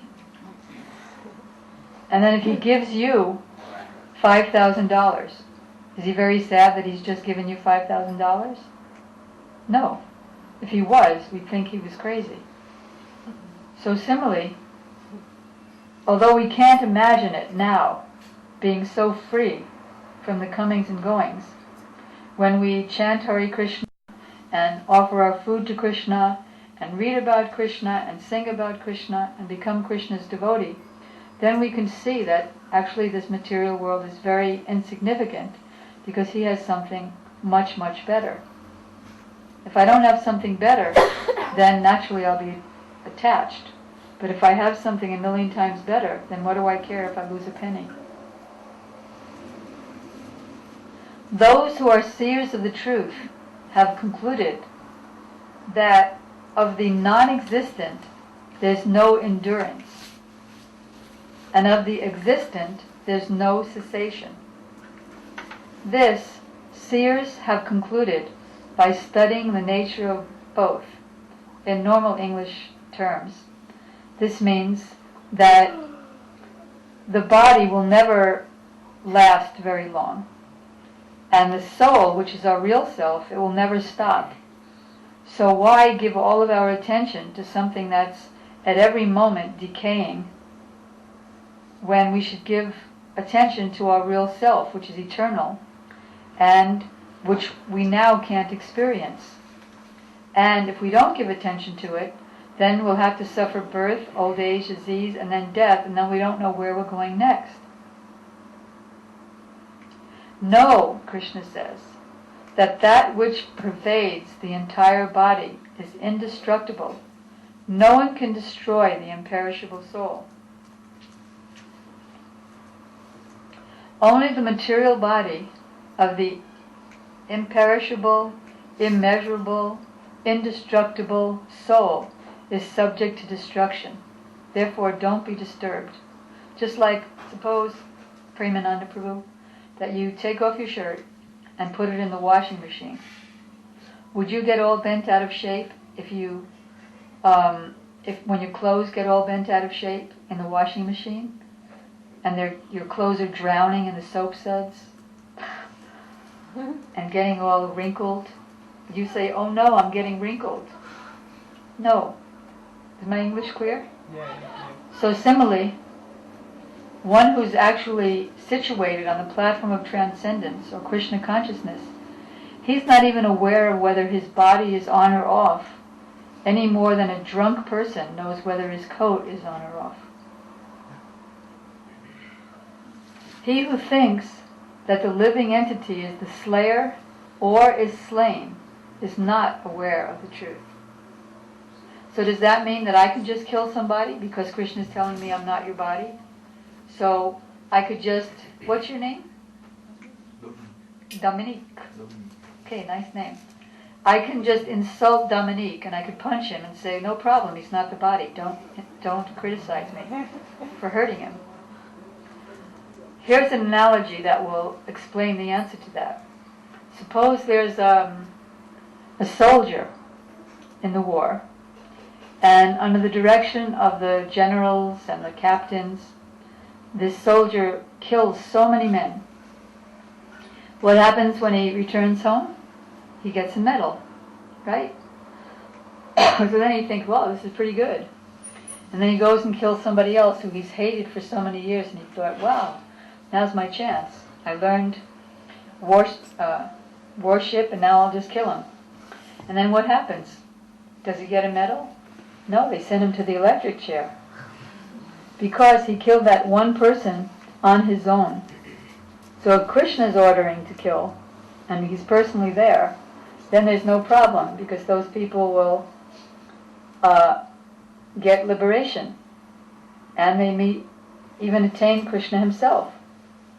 But if I do anything on my own, independently, like if I insult Dominique or punch him, then I'll have to get punched back. If not by him, by somebody else. That's called the law of karma. Whatever act we do, we get that back. And then if somebody insults me and I wonder, why did that person insult me? I didn't do anything to him. Oh yeah, I remember in my last life I insulted Dominique. Got it. Now I know why I'm being insulted.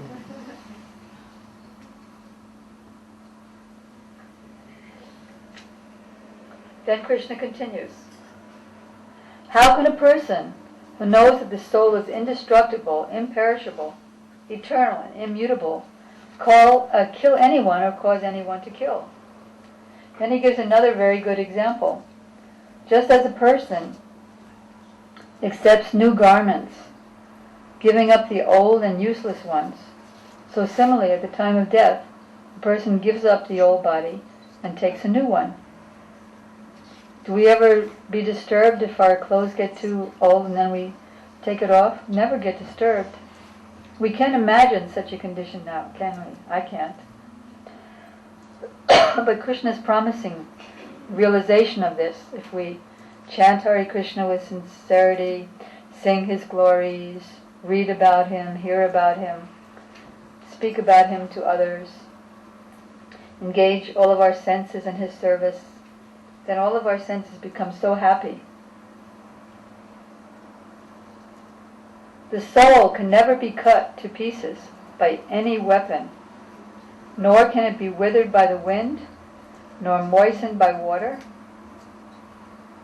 nor can it be burned by fire. Our Prabhupada gave an example in the ancient history of Socrates. Socrates was preaching a philosophy. You know Socrates, everybody? He was preaching a philosophy that the people... No? Socrates is an ancient Greek philosopher. And he was preaching his own version of transcendence. So the government became after him. It was a wicked government. And when they caught him, they said to him, "Okay, Socrates, now tell us, how shall we grave you?" Grave you? So he said, well, first you have to catch me, then you can grave me. In other words, I'm not this body. Knowing this, you should not grieve for the body. But now when I'm hearing all these things, it's just not me. So what do? I can pray to Krishna. Now I know that I'm an illusion. I can pray to Krishna. There are so many beautiful prayers, especially the Hare Krishna mantra, which means, O energy of God, O Radha, O Krishna, I'm suffering now due to complete illusion because I'm attached to this material world. Please, and I'm serving my material senses. Prabhupada gives an example of a Vaishnava poet who's lamenting, oh, for so long I've been serving my material senses, but they're never satisfied with my service. They keep saying, no, more, no, more, no, I'm not satisfied. So then somebody says to him, okay, well, no problem, why don't you just give up the service then if they're not satisfied? So then the Vaishnava poet says, but the problem is that although my senses are not satisfied with my service, they're not kind enough to give me relief from that service. So this is chaos. So if, however, Krishna says, you can pray to him. We have so many, you hold that up? Songbook? We have so many beautiful songs of praying to Krishna and Guru and the pure devotees and to Chaitanya Mahaprabhu, that's Krishna himself, disguised as a devotee. And these prayers are very powerful because the prayers are originally sung by other pure devotees.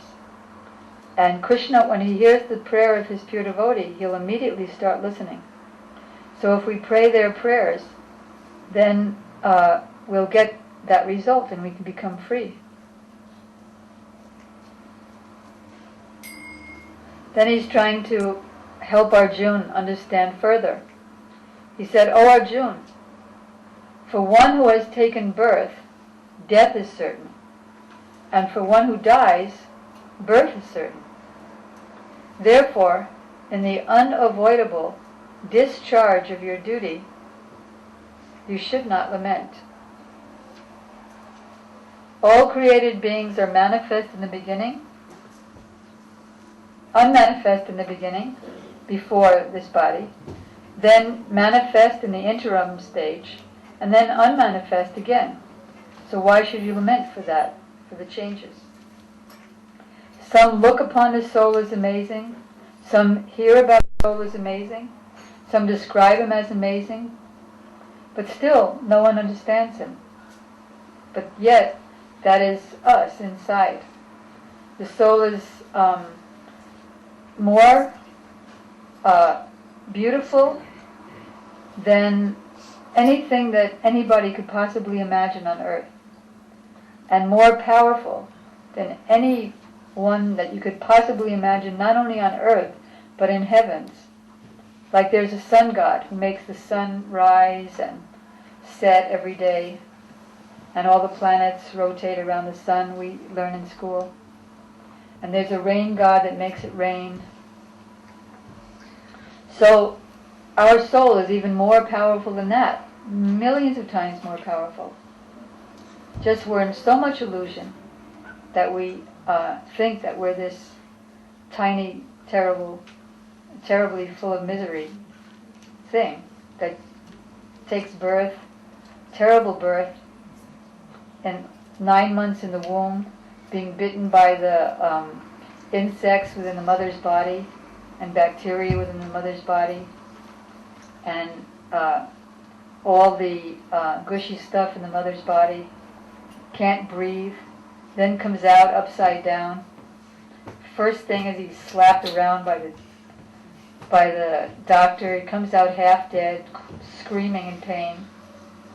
Then he grows up, he's in a crib, and when the mother's away, the baby's with some babysitter, and the baby starts crying because he wants his mother's breast milk, and the babysitter thinks, oh, he has some pain, so she gives him some bitter tasting medicine, makes it worse. Then he starts going to school, and he gets envious of other kids in the school because they have better grades, and they get envious of him. They're always quarreling with each other. Teacher's always chastising him. Then he just goes on and on. Then old age, all the people that he supported throughout his entire life, now that he's getting old, they're sick of him, they want to put him in an old age home. Then when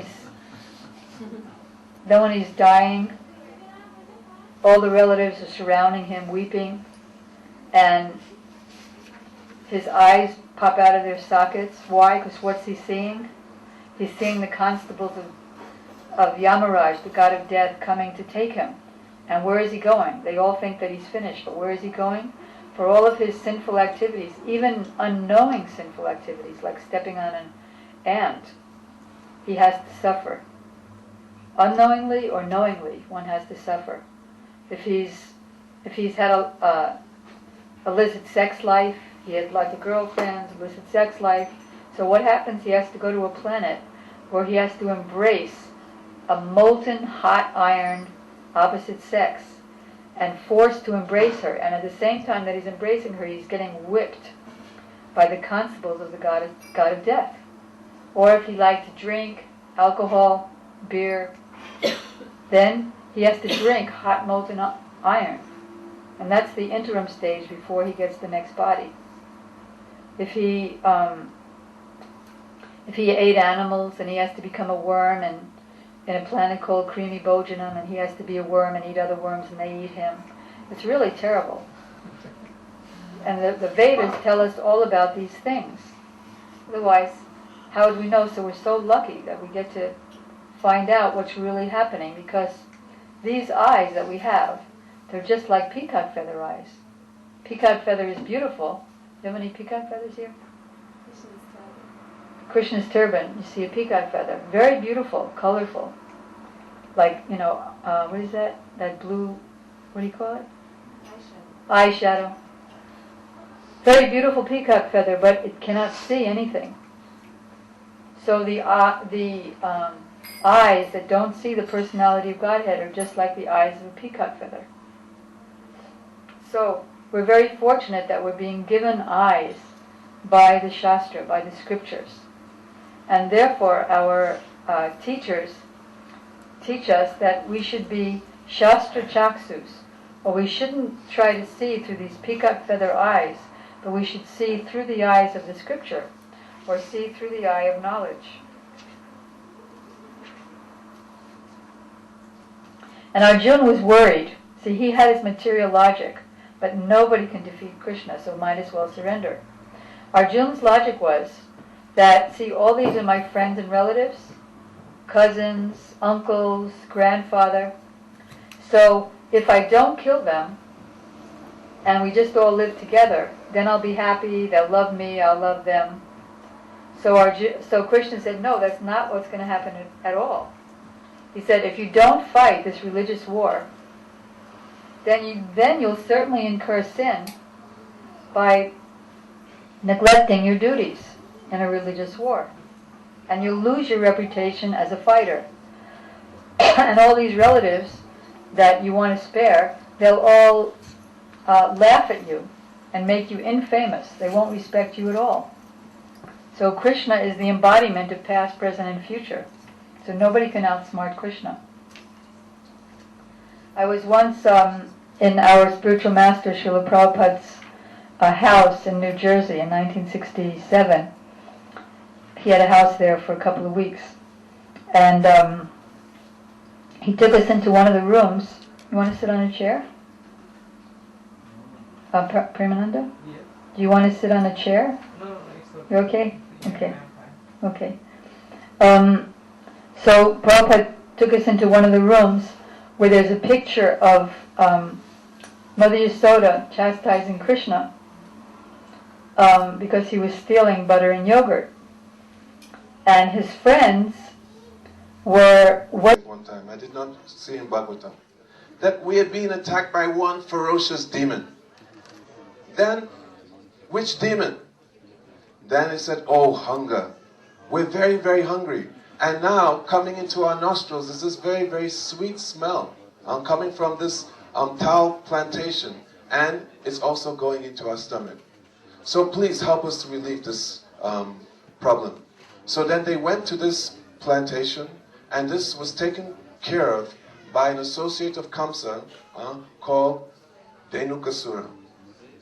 So Balaram, they said, if we go to this place though, that it's guarded by this Dhenukasura, and anybody that comes near, that he and his associates, that they immediately annihilate them. That nobody goes near this place. What to speak of going near it? Even the birds up in the sky, they won't even fly over this place. Balaram and Krishna, they were laughing. How can an ass, be so powerful? So then they went, Balaram in front. When they got to the grove, then Balaram, he took one tal tree, very, very tall, thin, and then he started to shake. And some tal fruits started to come down. Plop, plop, plop, plop, plop. Immediately, Dhenukasura, he got up and he went to see who was intruding in his territory. And then he saw the very, very beautiful forms of Krishna and Balaram.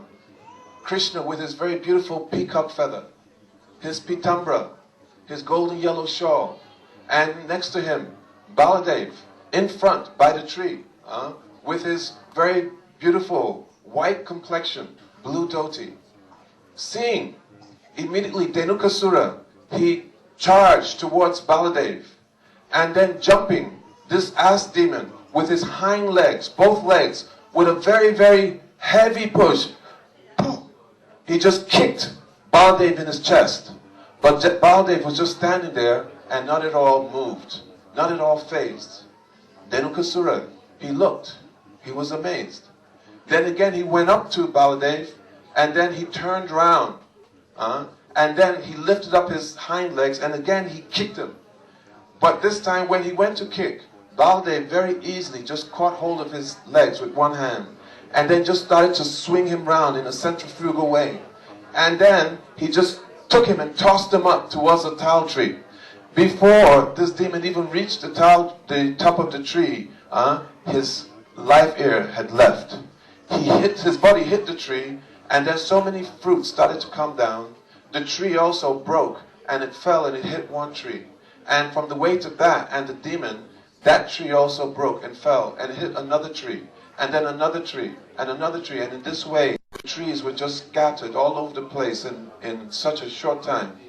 The friends of Dhenukasura, they saw how their master had just been killed by Baladev. And then immediately, they also got up and they started to attack Baladev and Krishna. And there was a great flurry of Baladev and Krishna just taking them and swinging them and then throwing them up into the trees. And within no time, the whole place was completely devastated. There were just tal trees, tal fruit, the bodies of these demons, and blood. The place was such a mess. And then after Madhumangal, who was very hungry, he looked. He said, "Oh Krishna, I'm not hungry anymore. Let's go home." So, it's been explained that this pastime, it has very, very significant meaning. That just like the different demons that were killed by Krishna, that they represent different anarthas. So, Dhenukasura, he represents ignorance. That he's taken the form of an ass. And the ass, he's the symbol of ignorance. Srila Gurudev has explained that in the rainy season, the ass will go and start to eat grass. But because of the rainy season, there's so much grass. And then the ass will look up, and the ass will see that, oh, that there's so much grass. I haven't eaten, but actually the ass has eaten so much. But he's just seeing that I've not eaten. In the dry season, when there's no grass, the ass has eaten just a little bit. But then the ass will look up, and the ass will see, oh look, I've eaten all of this grass. And then the ass, by the power of his mind, just see the power of Maya, then his stomach will become very, very big, though he hasn't eaten anything, but he'll think, I have eaten. What is this? Prakrite kriyamanani gunai savasaha ahamkara vimudatma kataham iti manyate. That the ass is thinking that I'm eating, but actually, due to the influence of the seasons, the three modes of material nature, all this is going on. But the ass, being a mudha, being ignorant, is thinking, I am doing. The living entity conditioned in this world, we're also going about and apparently performing so many activities. But actually, these activities are being performed by this body, which is made of senses, mind, intellect. And these activities are being impelled by the three modes of nature according to our karma. We, the living entity, we're in there and we're observing, we're bringing consciousness, but we're just prisoners in this body of 9 gates, walking here and there. But by illusion, we're thinking that, oh, I am doing everything. I am control. I'm so powerful, just like an ass. Also, this ignorance, when the living entity comes into this material world, Krishna Buli Seji Vanadya Bahimuk Ataiva Mahitar Deha Samsaraduk. He becomes covered by Maya. And the first covering, the first slap is of illusion. This is avidya, ignorance. This avidya later develops into the other covering of the living entity, which is where you have the different things which are explained in Madhur Kandambini, then rag, or lust. This lust and avidya is just a subtle form, a development of this lust. And the living entity, covered by lust, is forced to act in so many different ways. That's why in Bhagavad Gita, Krishna, he says, or Arjuna asks, Atakena prayuktoyam papam chariti purusham. He said, oh Krishna, why are we forced to act, even if we don't want to? What is the reason? Krishna says, Kam esha krod esha raja gun samupava. That due to lust, which transforms into tamagun, which is born from the mode of passion, one is acting like this. So how will one become free? So this pastime, we see that Krishna has killed so many demons. Putana, Trinavata, Shakatasura, Agasura. But now, Baladev, he's killing this demon, Dhenukasura. Why? Because Baladev, he's Akanda Guru Tattva. He's the whole full manifestation of Guru Tattva. And the living entity, who's covered by ignorance and covered by different anartas. What are those anartas? Sarup Brahm, Asat Trishna, Hridaya Balyam, and Aparad. No time to explain. So, the living entity covered by these... Gurudev, should I explain? No time. The living entity covered by these different anartas, but especially we'll discuss Hridaya Balyam. That Hridaya Balyam, it has 4 divisions. First is Tucha Asakti. That the living entity is attached to very, very insignificant, ephemeral things of this world. Then Kutinati and Kapatya. This means duplicity, hypocrisy, and also cheating and criticizing. That especially for one who has come to the lotus feet of Sadguru, one who's come to be able to do bhajan, then Srila Bhaktisiddhanta Sarasvati Thakur, he said, that it's better to take birth in the species of worms, beasts, different animals, than to come and still hold on to this kapatya and matsarya, envy. So this has to be given up, but very, very difficult. Very difficult to give up this hypocrisy, this duplicity, because we're bound by illusion. So how to give up? And the last is pratishta. There's Tucha Sakti, Kutinati Kapatya 1, Matsarya, envy is another, and then pratishta. So who can give up? Kanakamini, Pratishta Bhagini Taryate E Vaishnav. That one who's given up this desire for the sense objects of this world. Kanaka, Kamini, the opposite sex. Who's brief? Okay. Who's given up? Pratishta, desire for name, fame, adoration, which is so subtle that practically up to the level of bhav, that this is there. How can give up? Only by mercy of Guru.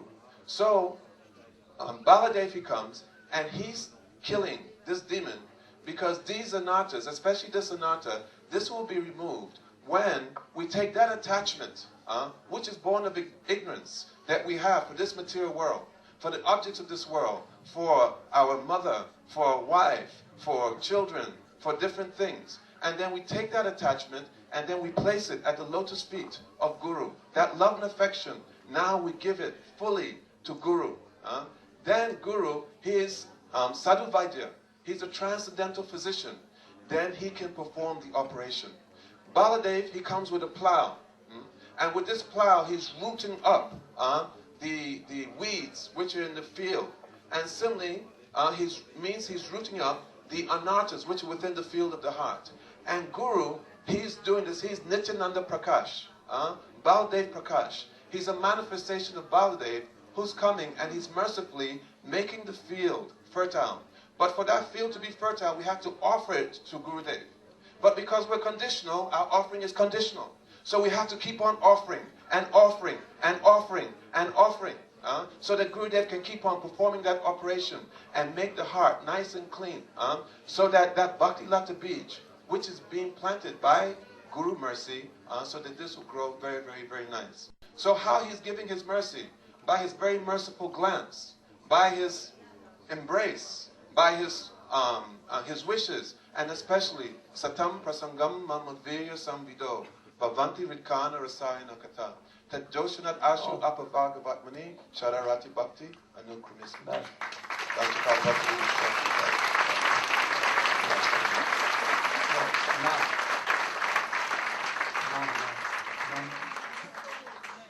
Today Kali Harat. Today, tomorrow.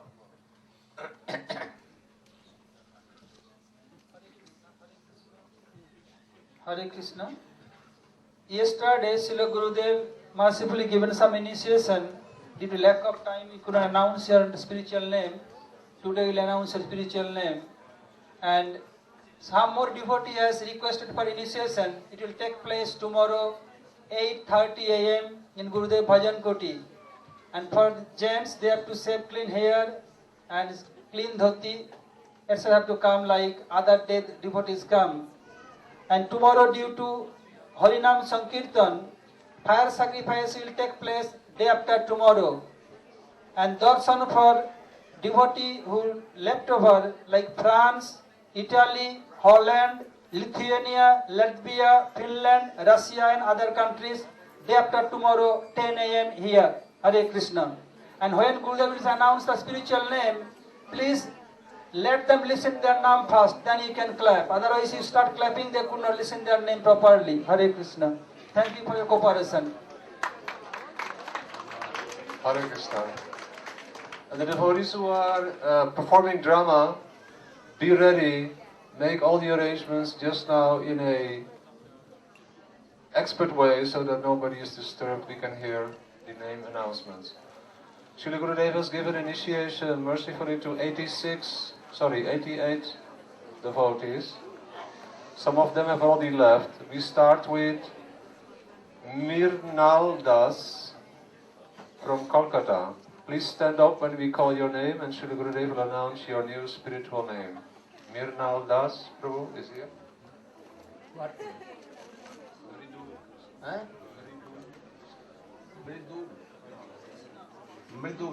Mridul Krishna ki jai. Francisco Chaitanya Crespo. Chaitanya Das ki jai. España. Andre Krieger from Germany. Anirudh Krishna ki jai. Anil Krishna ki jai. Then also from Germany, I believe Dresden, Ives Weiland. Yves Weiland. Jamuna Jivan Prabhu ki jai. Then from London, King Chong. Not King Kong, but King Chong from London.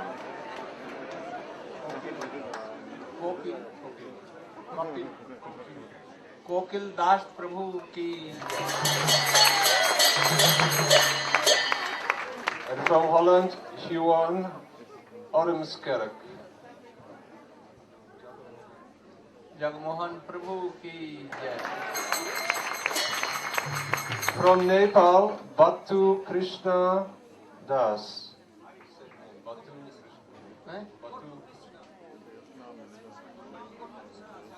Batu Krishna Das ki jai. From Holland, Ravi Beku. From Holland. Rameshwar Prabhu ki jai. From Berlin, Martine. Husband Karsten. What do you want to do? Malti Devi ki jai.